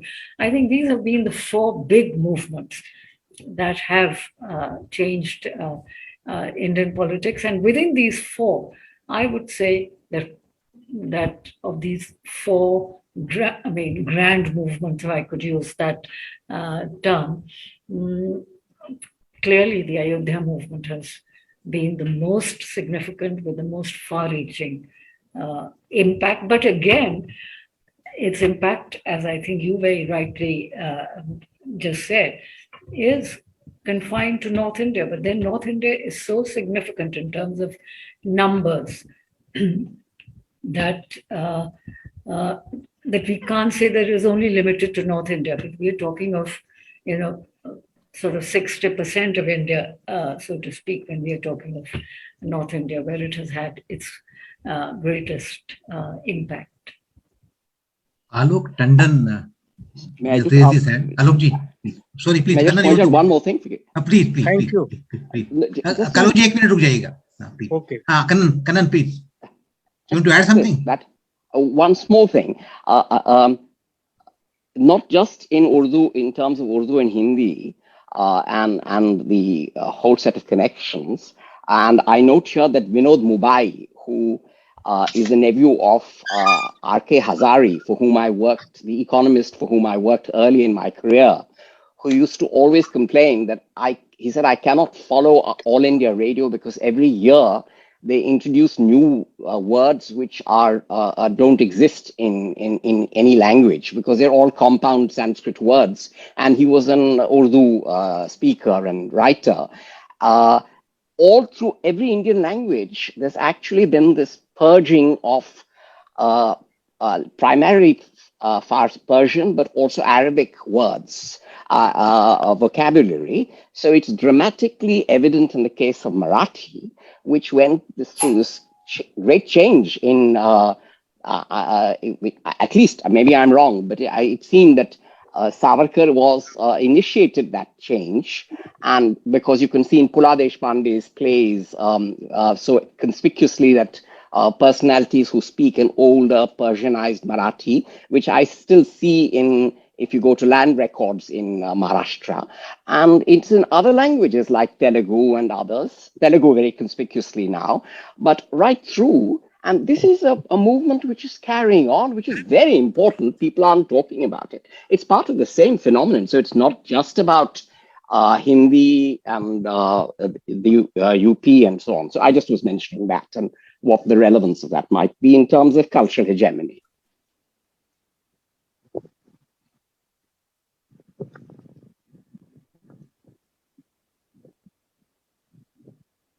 Sort of like what happened with Hebrew, because nobody spoke Hebrew before. Alok ji ko bulaiye, Subhash. Alok ji ko bulaiye. Alok ji, please. Oh, thank you very much, Professor Zoha, for boldly accepting that economic issues could not make voters vote against BJP. And I think from there, we can take some insight into that why these cultural factors trump over economic issues. And then the question comes, should we not revisit the old Marxist dogma of treating culture as an epiphenomena of economic forces, number one. Number two is when you accept that RSS has worked for 100 years nearly to communalize the mind of North Indians, at least Hindi people,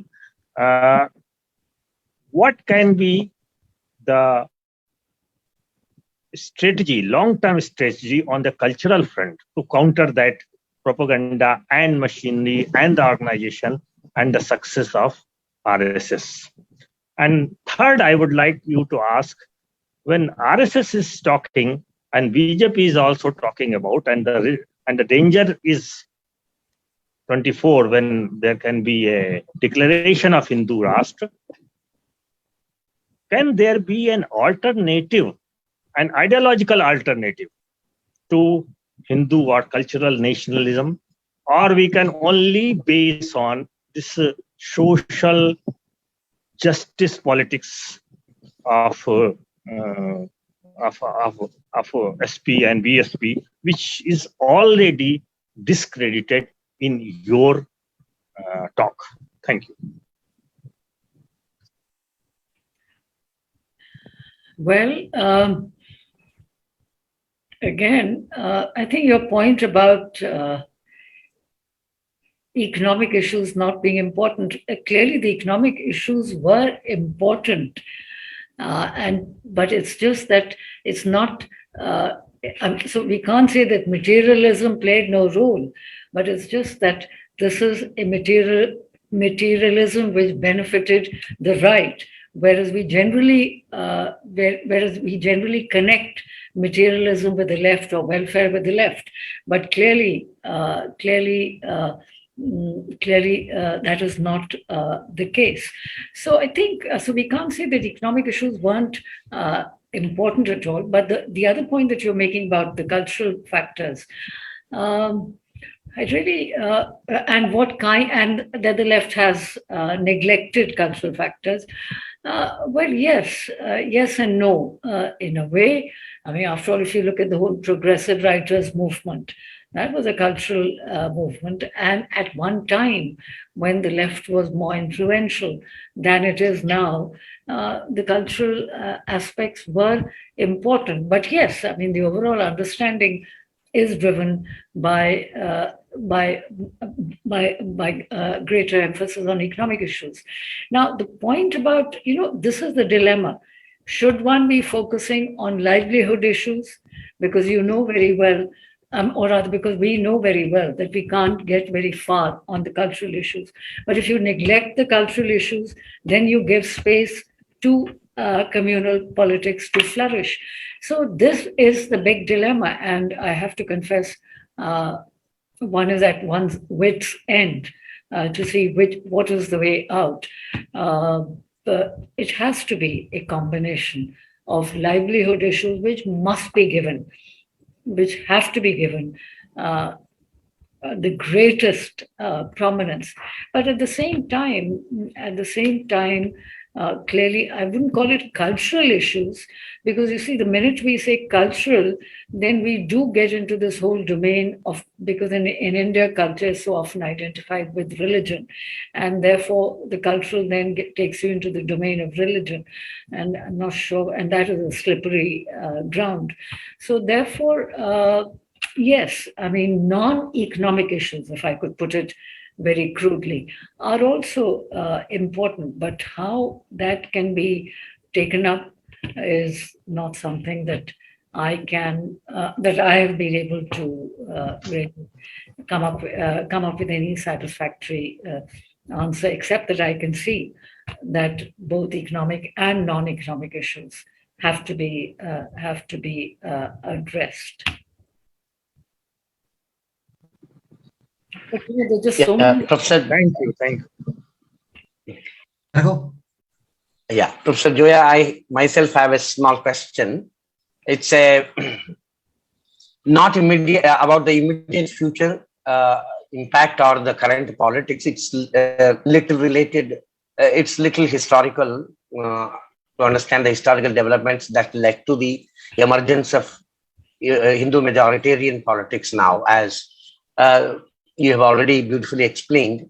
I was thinking the dilemmas not only before the left, also the liberal secular leadership of the national movement, which started nation building and other things.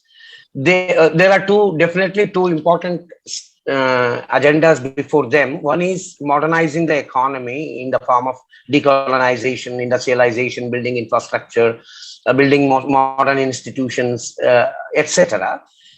For them, there seems to be a lot of support and approval of the larger society at that time in the Nehruvian period.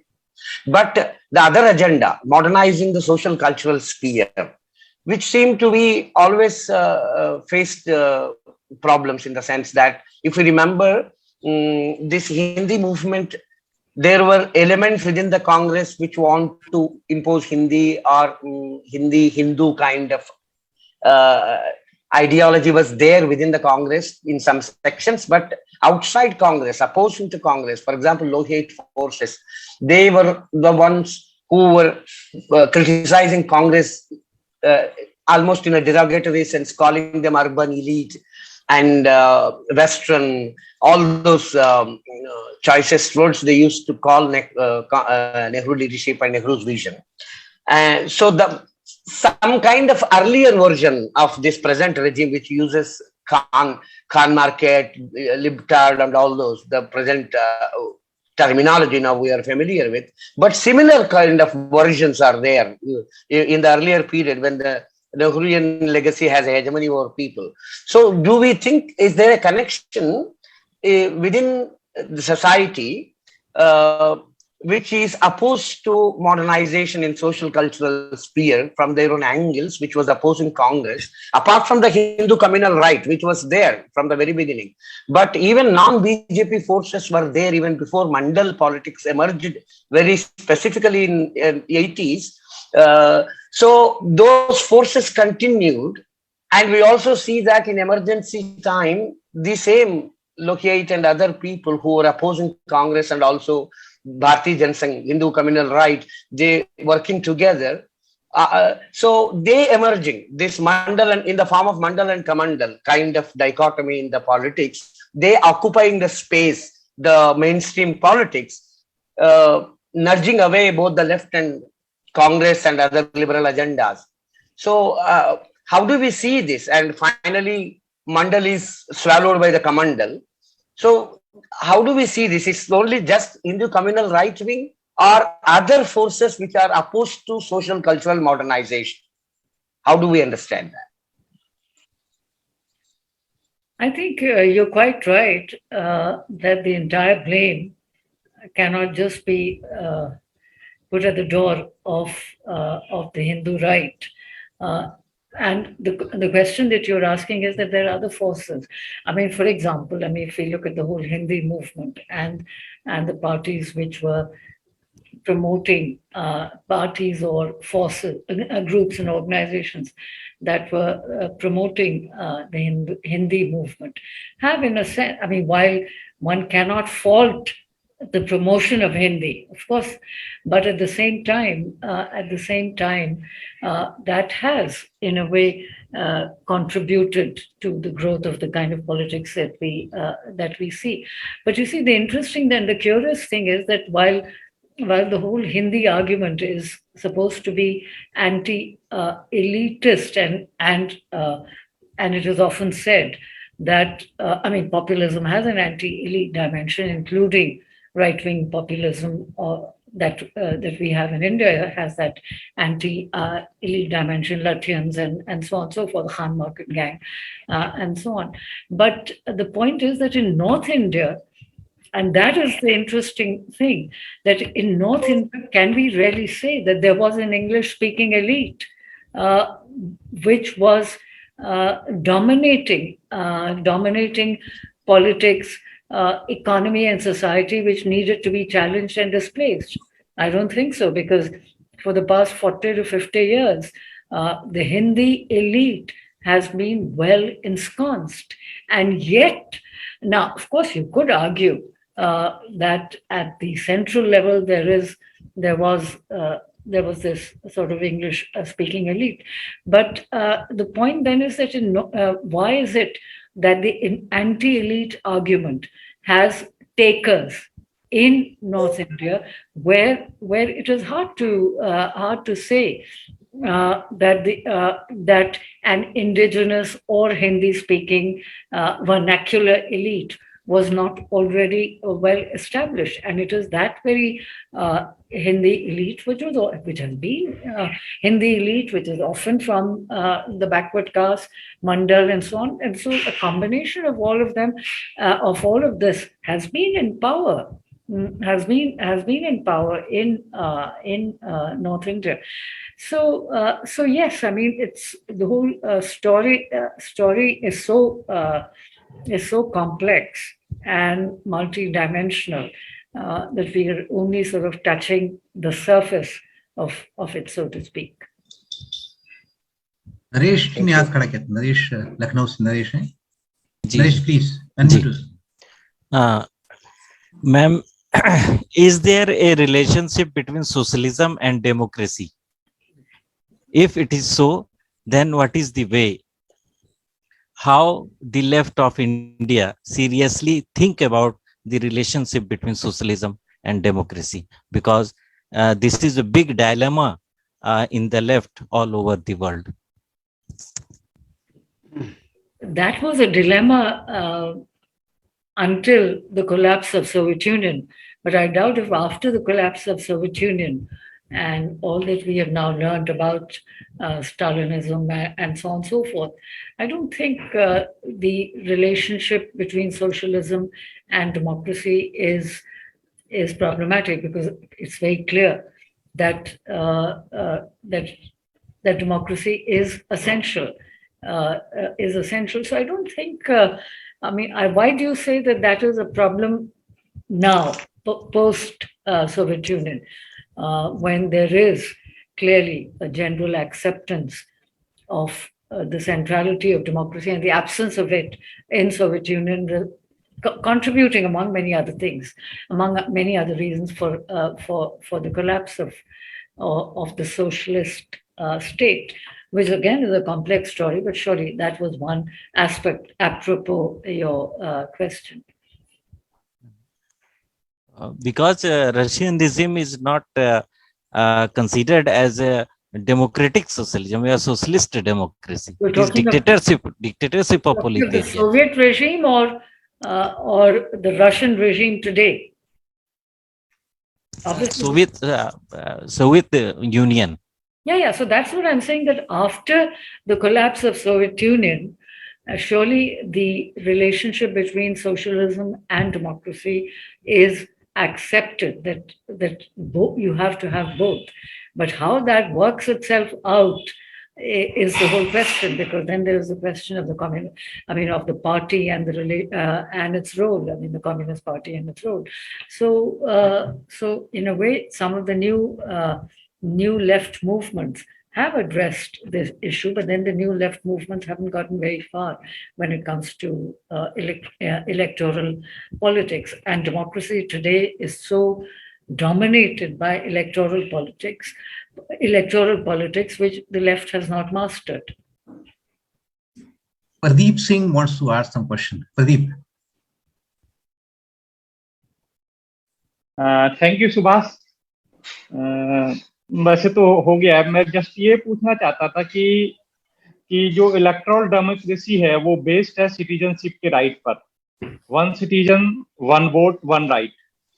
लेकिन जब वो actual practice हो रही है society में, तो society dominate करती है, डिवाइड होती है कम्युनिटी बेसिस पे, वो रिलीजन्स हो, कास्ट हो या अदर कम्युनिटी आइडेंटिटीज। तो ये एक मतलब इसमें क्या हो कि जो वोट लेने जाते हैं तो सिटीजन के नाम पे कोई वोट नहीं मांगती है कोई भी पार्टी, ज्यादातर तो वो मोबिलाइज करती है, रिलीजन के बेस पे करेगा, कोई कास्ट के बेस पे करेगा, कोई और कम्युनिटी जो आइडेंटिटी है वो ज्यादा डोमिनेटिंग बन जाती है उसके अंदर। तो वैसे में रास्ता क्या है जब कॉम्पिटिटिव पॉलिटिक्स आज इस मुकाम पर पहुंची है कि कॉन्स्टिट्यूशन कुछ कहता है, लेकिन जब एक्चुअल प्रैक्टिस होती है इलेक्टोरल पॉलिटिक्स या इलेक्टोरल कंपटीशन जब होता है, तो वो मोबिलाइजेशन का बेसिस जो है वो जो आइडेंटिटीज है वो बनती हैं। तो तो अगर आज कोई बीजेपी को, आप ये तो सही है कि बीजेपी को डिफीट होना चाहिए और उसके लिए कोई लेफ्ट टू सेंटर अलायंस हो, देश के पैमाने पे कोई ऐसी स्ट्रेटेजी बने तत्काल, लेकिन लॉन्ग टर्म में क्या रास्ता है? क्योंकि आज एक बीजेपी को डिफीट करोगे, कल को कोई दूसरी बीजेपी पैदा हो जाएगी, क्योंकि वो मोबिलाइजेशन का बेसिस सोसाइटी में है। तो उसके बारे में प्रोग्रेसिव फोर्सेस को किस ढंग से सोचना चाहिए? Thank you. देखिए, जो आपने सवाल किया है तो बहुत से लोगों ने किया है अलग अलग तरीकों से, और अब इसका क्या इलाज है ये तो कहेंगे, तो मेरे ख्याल में हम लोगों को इसी सब बातचीत से मेरे ख्याल में इलाज इसका निकलेगा। मगर जो आपकी असली बात है वो बिल्कुल सही है कि एक आइडेंटिटी पॉलिटिक्स का यहाँ पे एक वो है, एक स्ट्रॉन्ग बेस है। तो मगर देखिए, आइडेंटिटी पॉलिटिक्स का एक स्ट्रॉन्ग बेस तो है, मगर उसका पॉलिटिकल मोबिलाइजेशन, उसका पॉलिटिकल कंस्ट्रक्शन वो एक दूसरी चीज है। तो ये कहना कि क्योंकि आइडेंटिटीज यहाँ पे उनकी एक अपनी अहमियत है तो ये पार्टी चली जाएगी तो कोई और नहीं, ऐसा तो नहीं है। मुझे नहीं लगता है कि, हमें तो नहीं लगता है कि सारी पार्टी आइडेंटिटीज को या कम्युनल आइडेंटिटी को इसी तरह से इस्तेमाल कर रहे हैं या एक्सप्लॉइट करेंगी जैसे कि राइट विंग पार्टी करती है। तो इशू तो सारा यही है ना कि जो पूरा आइडेंटिटीज का पॉलिटिकल कंस्ट्रक्शन हुआ है, ये कोई स्पॉन्टेनियस तो है नहीं। अब या जो ये पूरा कम्युनलाइजेशन हो रहा है खासतौर पे पिछले कुछ महीनों में या कुछ हफ्तों में, तो ये कोई स्पॉन्टेनियसली तो लोग निकल नहीं रहे हैं। इसके पीछे भी एक पॉलिटिकल ऑर्गेनाइजेशन है, पॉलिटिकल मोबिलाइजेशन है। तो वही इलेक्शंस में भी होता है कि ये कोई स्पॉन्टेनियस तो है नहीं कि बिल्कुल स्पॉन्टेनियसली लोग कल्चरली महसूस करते हैं कि भाई ये एक हिंदू पार्टी है, हमें इनको वोट देना है। वो अपने को प्रमोट करते हैं, प्रोजेक्ट करते हैं कि हम इस तरह की पार्टी, हमें और बहुत से अलग अलग तरीक़ों से अपने को प्रमोट करते हैं और लोग उससे अट्रैक्ट होते हैं तो और उससे मुतासिर होते हैं और उस वजह से उनके साथ जाते हैं। तो ये तो मेरे ख्याल में कोई आइडेंटिटी में कोई स्पॉन्टेनिटी नहीं है।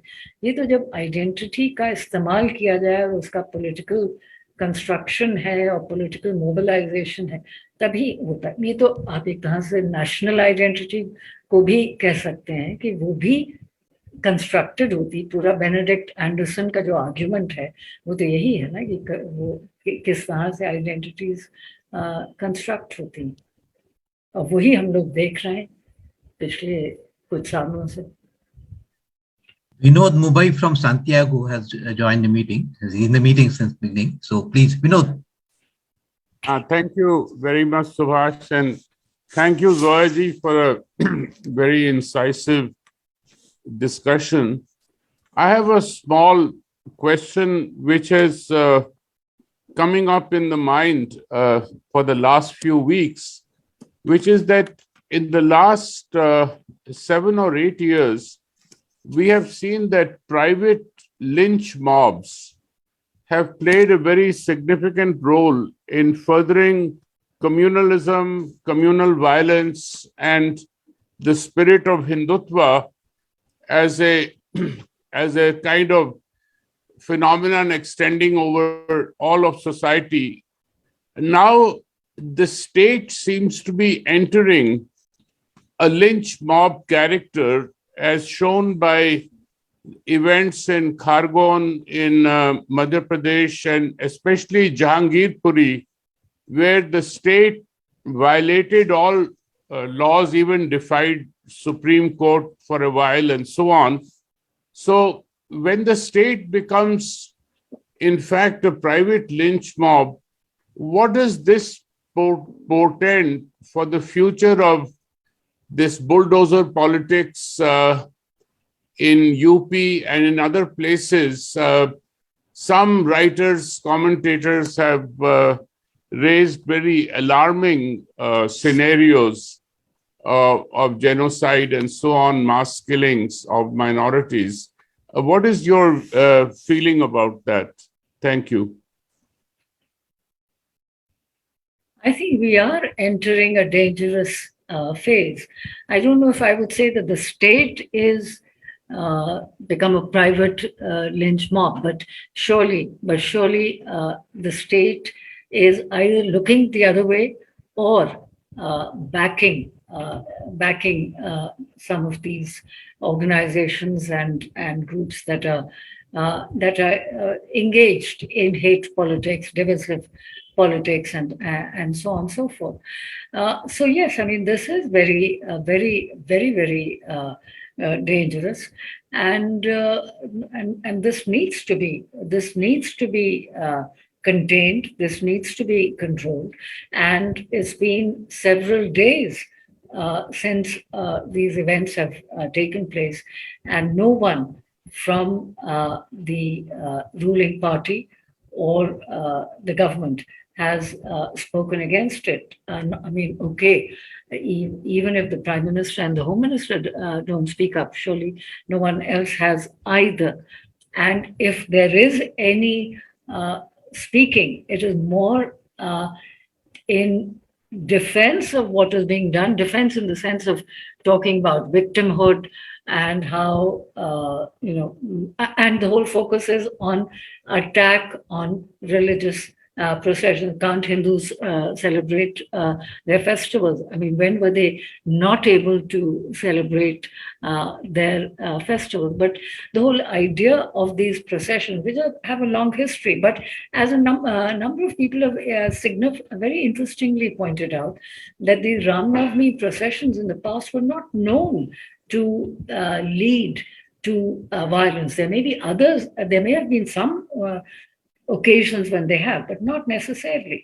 But now this is all being done is deliberately provocative, and the whole idea is to provoke a reaction. And once once you abuse people and you go and stand in front of places of worship and start abusing and so on, there will be some reaction. And if there is a reaction, then that reaction then becomes a justification for violence and so on. So I think there are lots of issues. One is, of course, all of this, but I think the role of the state and the role of the media and the judiciary. And we've seen this in the case of recent incidents that both have, Supreme Court in the end did stop the demolition in Jahangirpuri, and has taken a serious view of the fact that the demolition did not stop for 2 hours, even after the Supreme Court had pronounced its position on this. So I think, but at the same time, I mean, see, it has taken so many petitions before the Supreme Court on this issue for the Supreme Court, and because it was happening in the capital, in Delhi. But similar things have happened in other states. And one would have expected the court to take suo motu notice of some of these issues, which it hasn't. So in a way, now the question really is for the Supreme Court when it pronounces its decisions 2 weeks from now, is that the issue is not simply that its ruling was violated, but I think the whole issue of demolition and the manner in which this demolition was being done without due process and without that, I think, is really the key issue. So yes, I think your point about, that we are at a very dangerous moment because most institutions stand compromised, stand undermined, and even and occasionally the courts are taking, at least the Supreme Court is occasionally taking the right position, but not always. And frankly, for me, until and unless the Supreme Court takes up the issue of electoral bonds we cannot, the danger to our democracy is really coming from money power. And the danger to our democracy is coming from the fact that one party is pocketing 2/3 or maybe even 3/4 of electoral bonds. That is the issue. And why is it that the Supreme Court, 5 years after the electoral bonds were introduced, has not addressed this issue? And every time there's an election, a new tranche of electoral bonds is allowed to be opened. So this is really a key issue, which has unleveled the playing field. And until and unless the electoral bonds issue is addressed, and the whole issue of money power, and the nexus between money power and media, I think these are issues that really are central. And of course, the issue of institutions, which have been undermined. All of this is endangering democracy and causing a backslide, causing the backsliding of democracy. Thank you. Bhargav, please. Yeah, thank you, Subhash. There are certain analysis and views while understanding the meaning of the verdict in UP especially. I'm just posing in a question form the points that are hidden in those analyses. There are 2 points. One is the communal agenda is very clear and it is very open and very simple to understand. But within that communal political agenda, there seem to be 2 hidden messages by the Sangh Parivar BJP to UP people. One is addressing their basic needs, some material benefits, which previous governments failed in addressing those basic necessities, delivering them. That is one aspect. So there is a material element in that communal agenda. Another thing is addressing the lawlessness in their own communal way, bringing back a strong state, bringing the law and order issue. So the large majority of Hindus who also love BJP for their communal agenda also like it for the kind of their strong action against lawlessness, maybe selective, maybe on Muslims and maybe on Yadav criminal elements, but nonetheless a law and order element is also, dimension is also there, a security dimension is also there. So can we really seriously take these 2 elements which helped them bring in success despite their miserable failure in many fronts? Well, we address these issues, and I thought in my presentation, these were the 2 key issues. One is the law and order issue, and you're quite right. The welfare issue is important. Now, whether, and you're also right that, but I'm not sure whether basic needs are being addressed. It's one thing to provide people with certain with, let's say, toilets or electricity connections or gas cylinders on a one-time basis. But those are not, we are not even sure if those are the basic needs of people. Is that the basic need of people, or is education, health, employment, which is more difficult, which requires greater investment, which is difficult to monitor in terms of its progress? Is that more important? I think those are basic needs in my view, and not just gas cylinders and one time, which you just give one gas cylinder and you're not sure whether the person will ever be able to buy gas cylinders again, and the very modest cash transfers.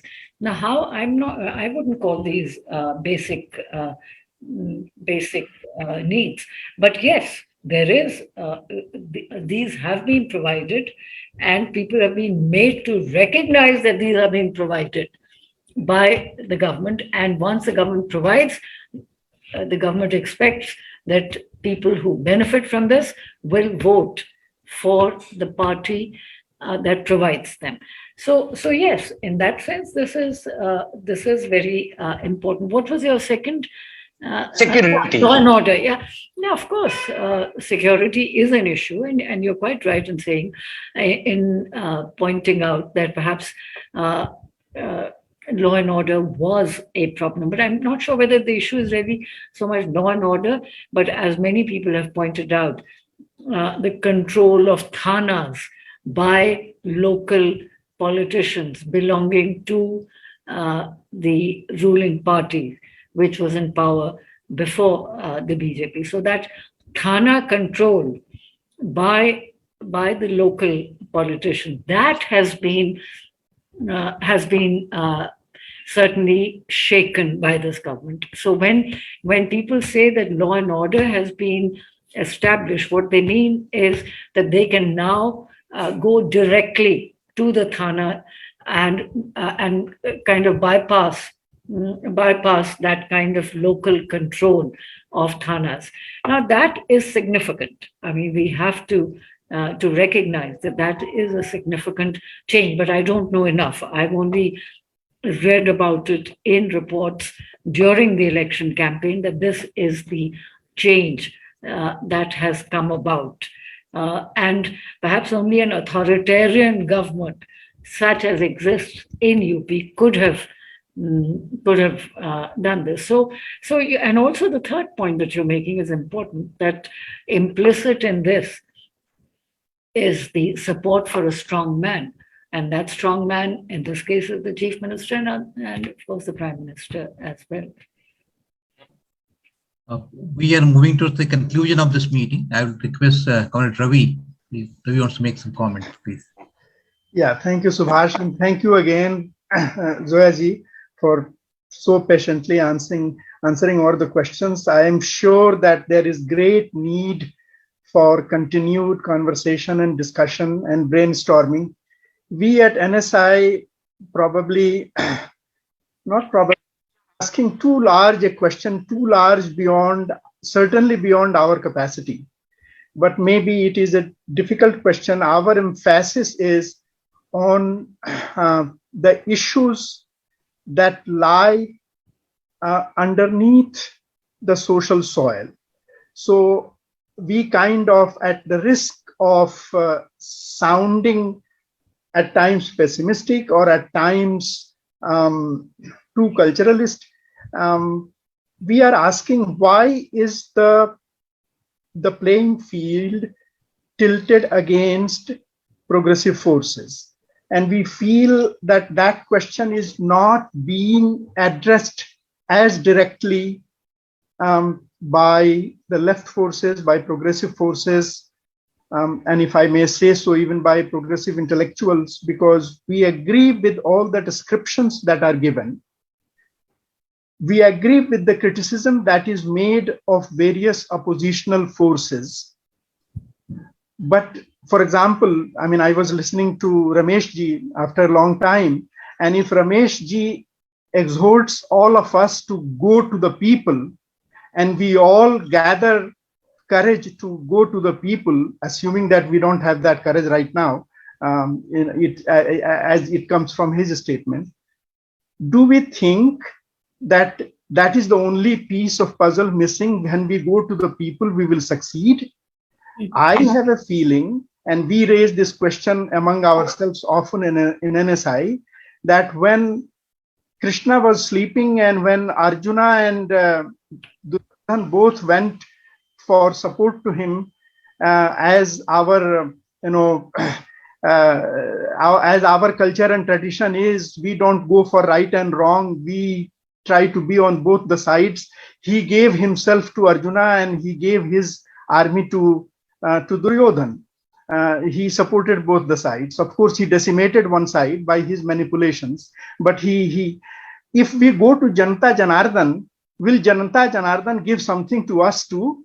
I mean, we raise that question to ourselves, So Janata Janardhan has moved ahead of Bhagwan Krishna, now it is much more decidedly on one side, and it is not simple a matter of going to people or not being anglicized and being vernacular. All the vernacular progressive forces, where are they and how are they fighting? They are often they are more likely to be absorbed into the Sangh Parivar bandwagon. Exactly. So there is no point calling somebody Rahul Baba and ridiculing his and being anglicized or his being not able to speak Hindi the way Hindi land speaks. I think he is very clearly ideologically committed to fight against RSS, and RSS has made a pappu out of him. We should not contribute to. Oh, come on. We should not contribute to that kind of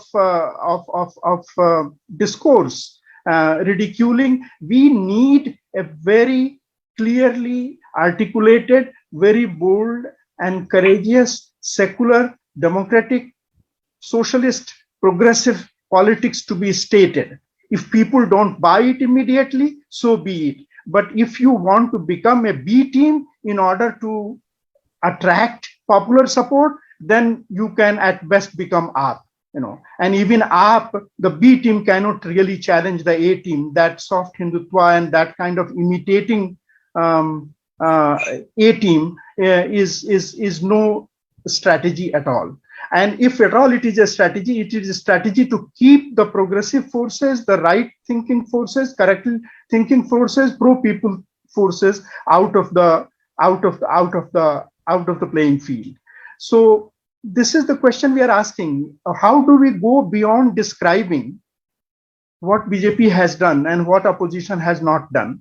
How do we go beyond describing that all institutions are being corrupted and being undone because they somehow get the army of educated people to man those institutions, who then do the undoing of those institutions from inside? That has been a long-term goal of RSS, and now they are in a position to do that. So what about the educated people? Why are they flocking to the Hindu majoritarian ideology and Hindu majoritarian politics? So it is easy to say that go to the people and people are not communalized. Of course, people are never communalized, but people, you cannot take people for granted. 90% or 95% of people supported Hitler, and it took a whole disaster of defeat, a disaster of Second World War defeat for Germany to come to senses, for German people to come to senses. So let us not say the obvious things about going to people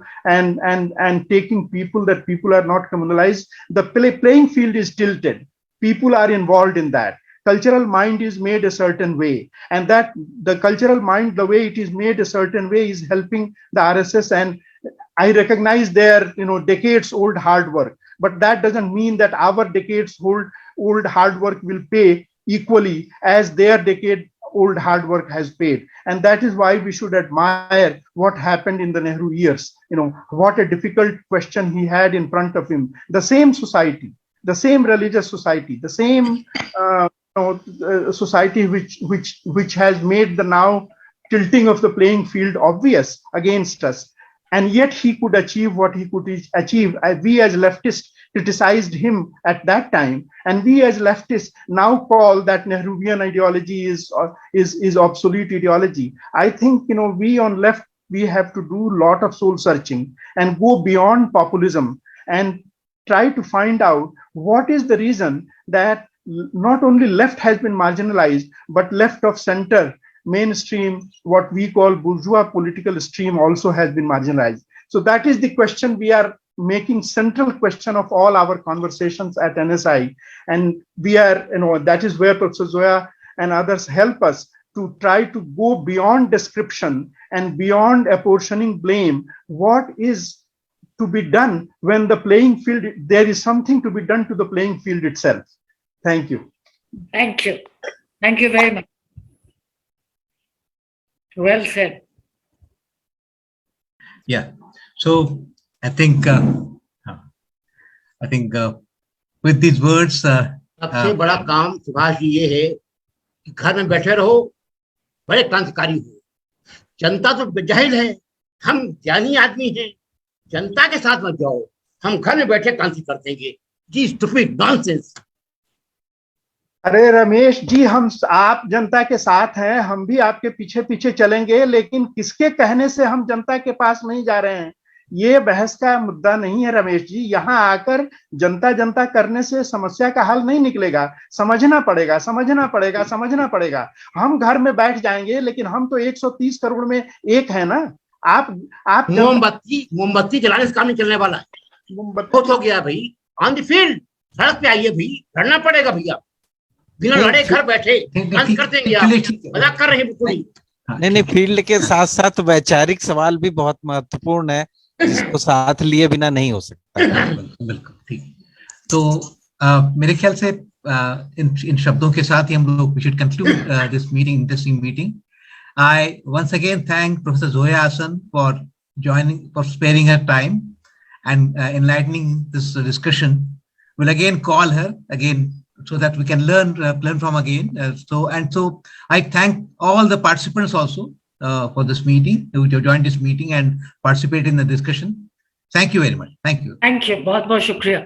Thank you. Namaskar.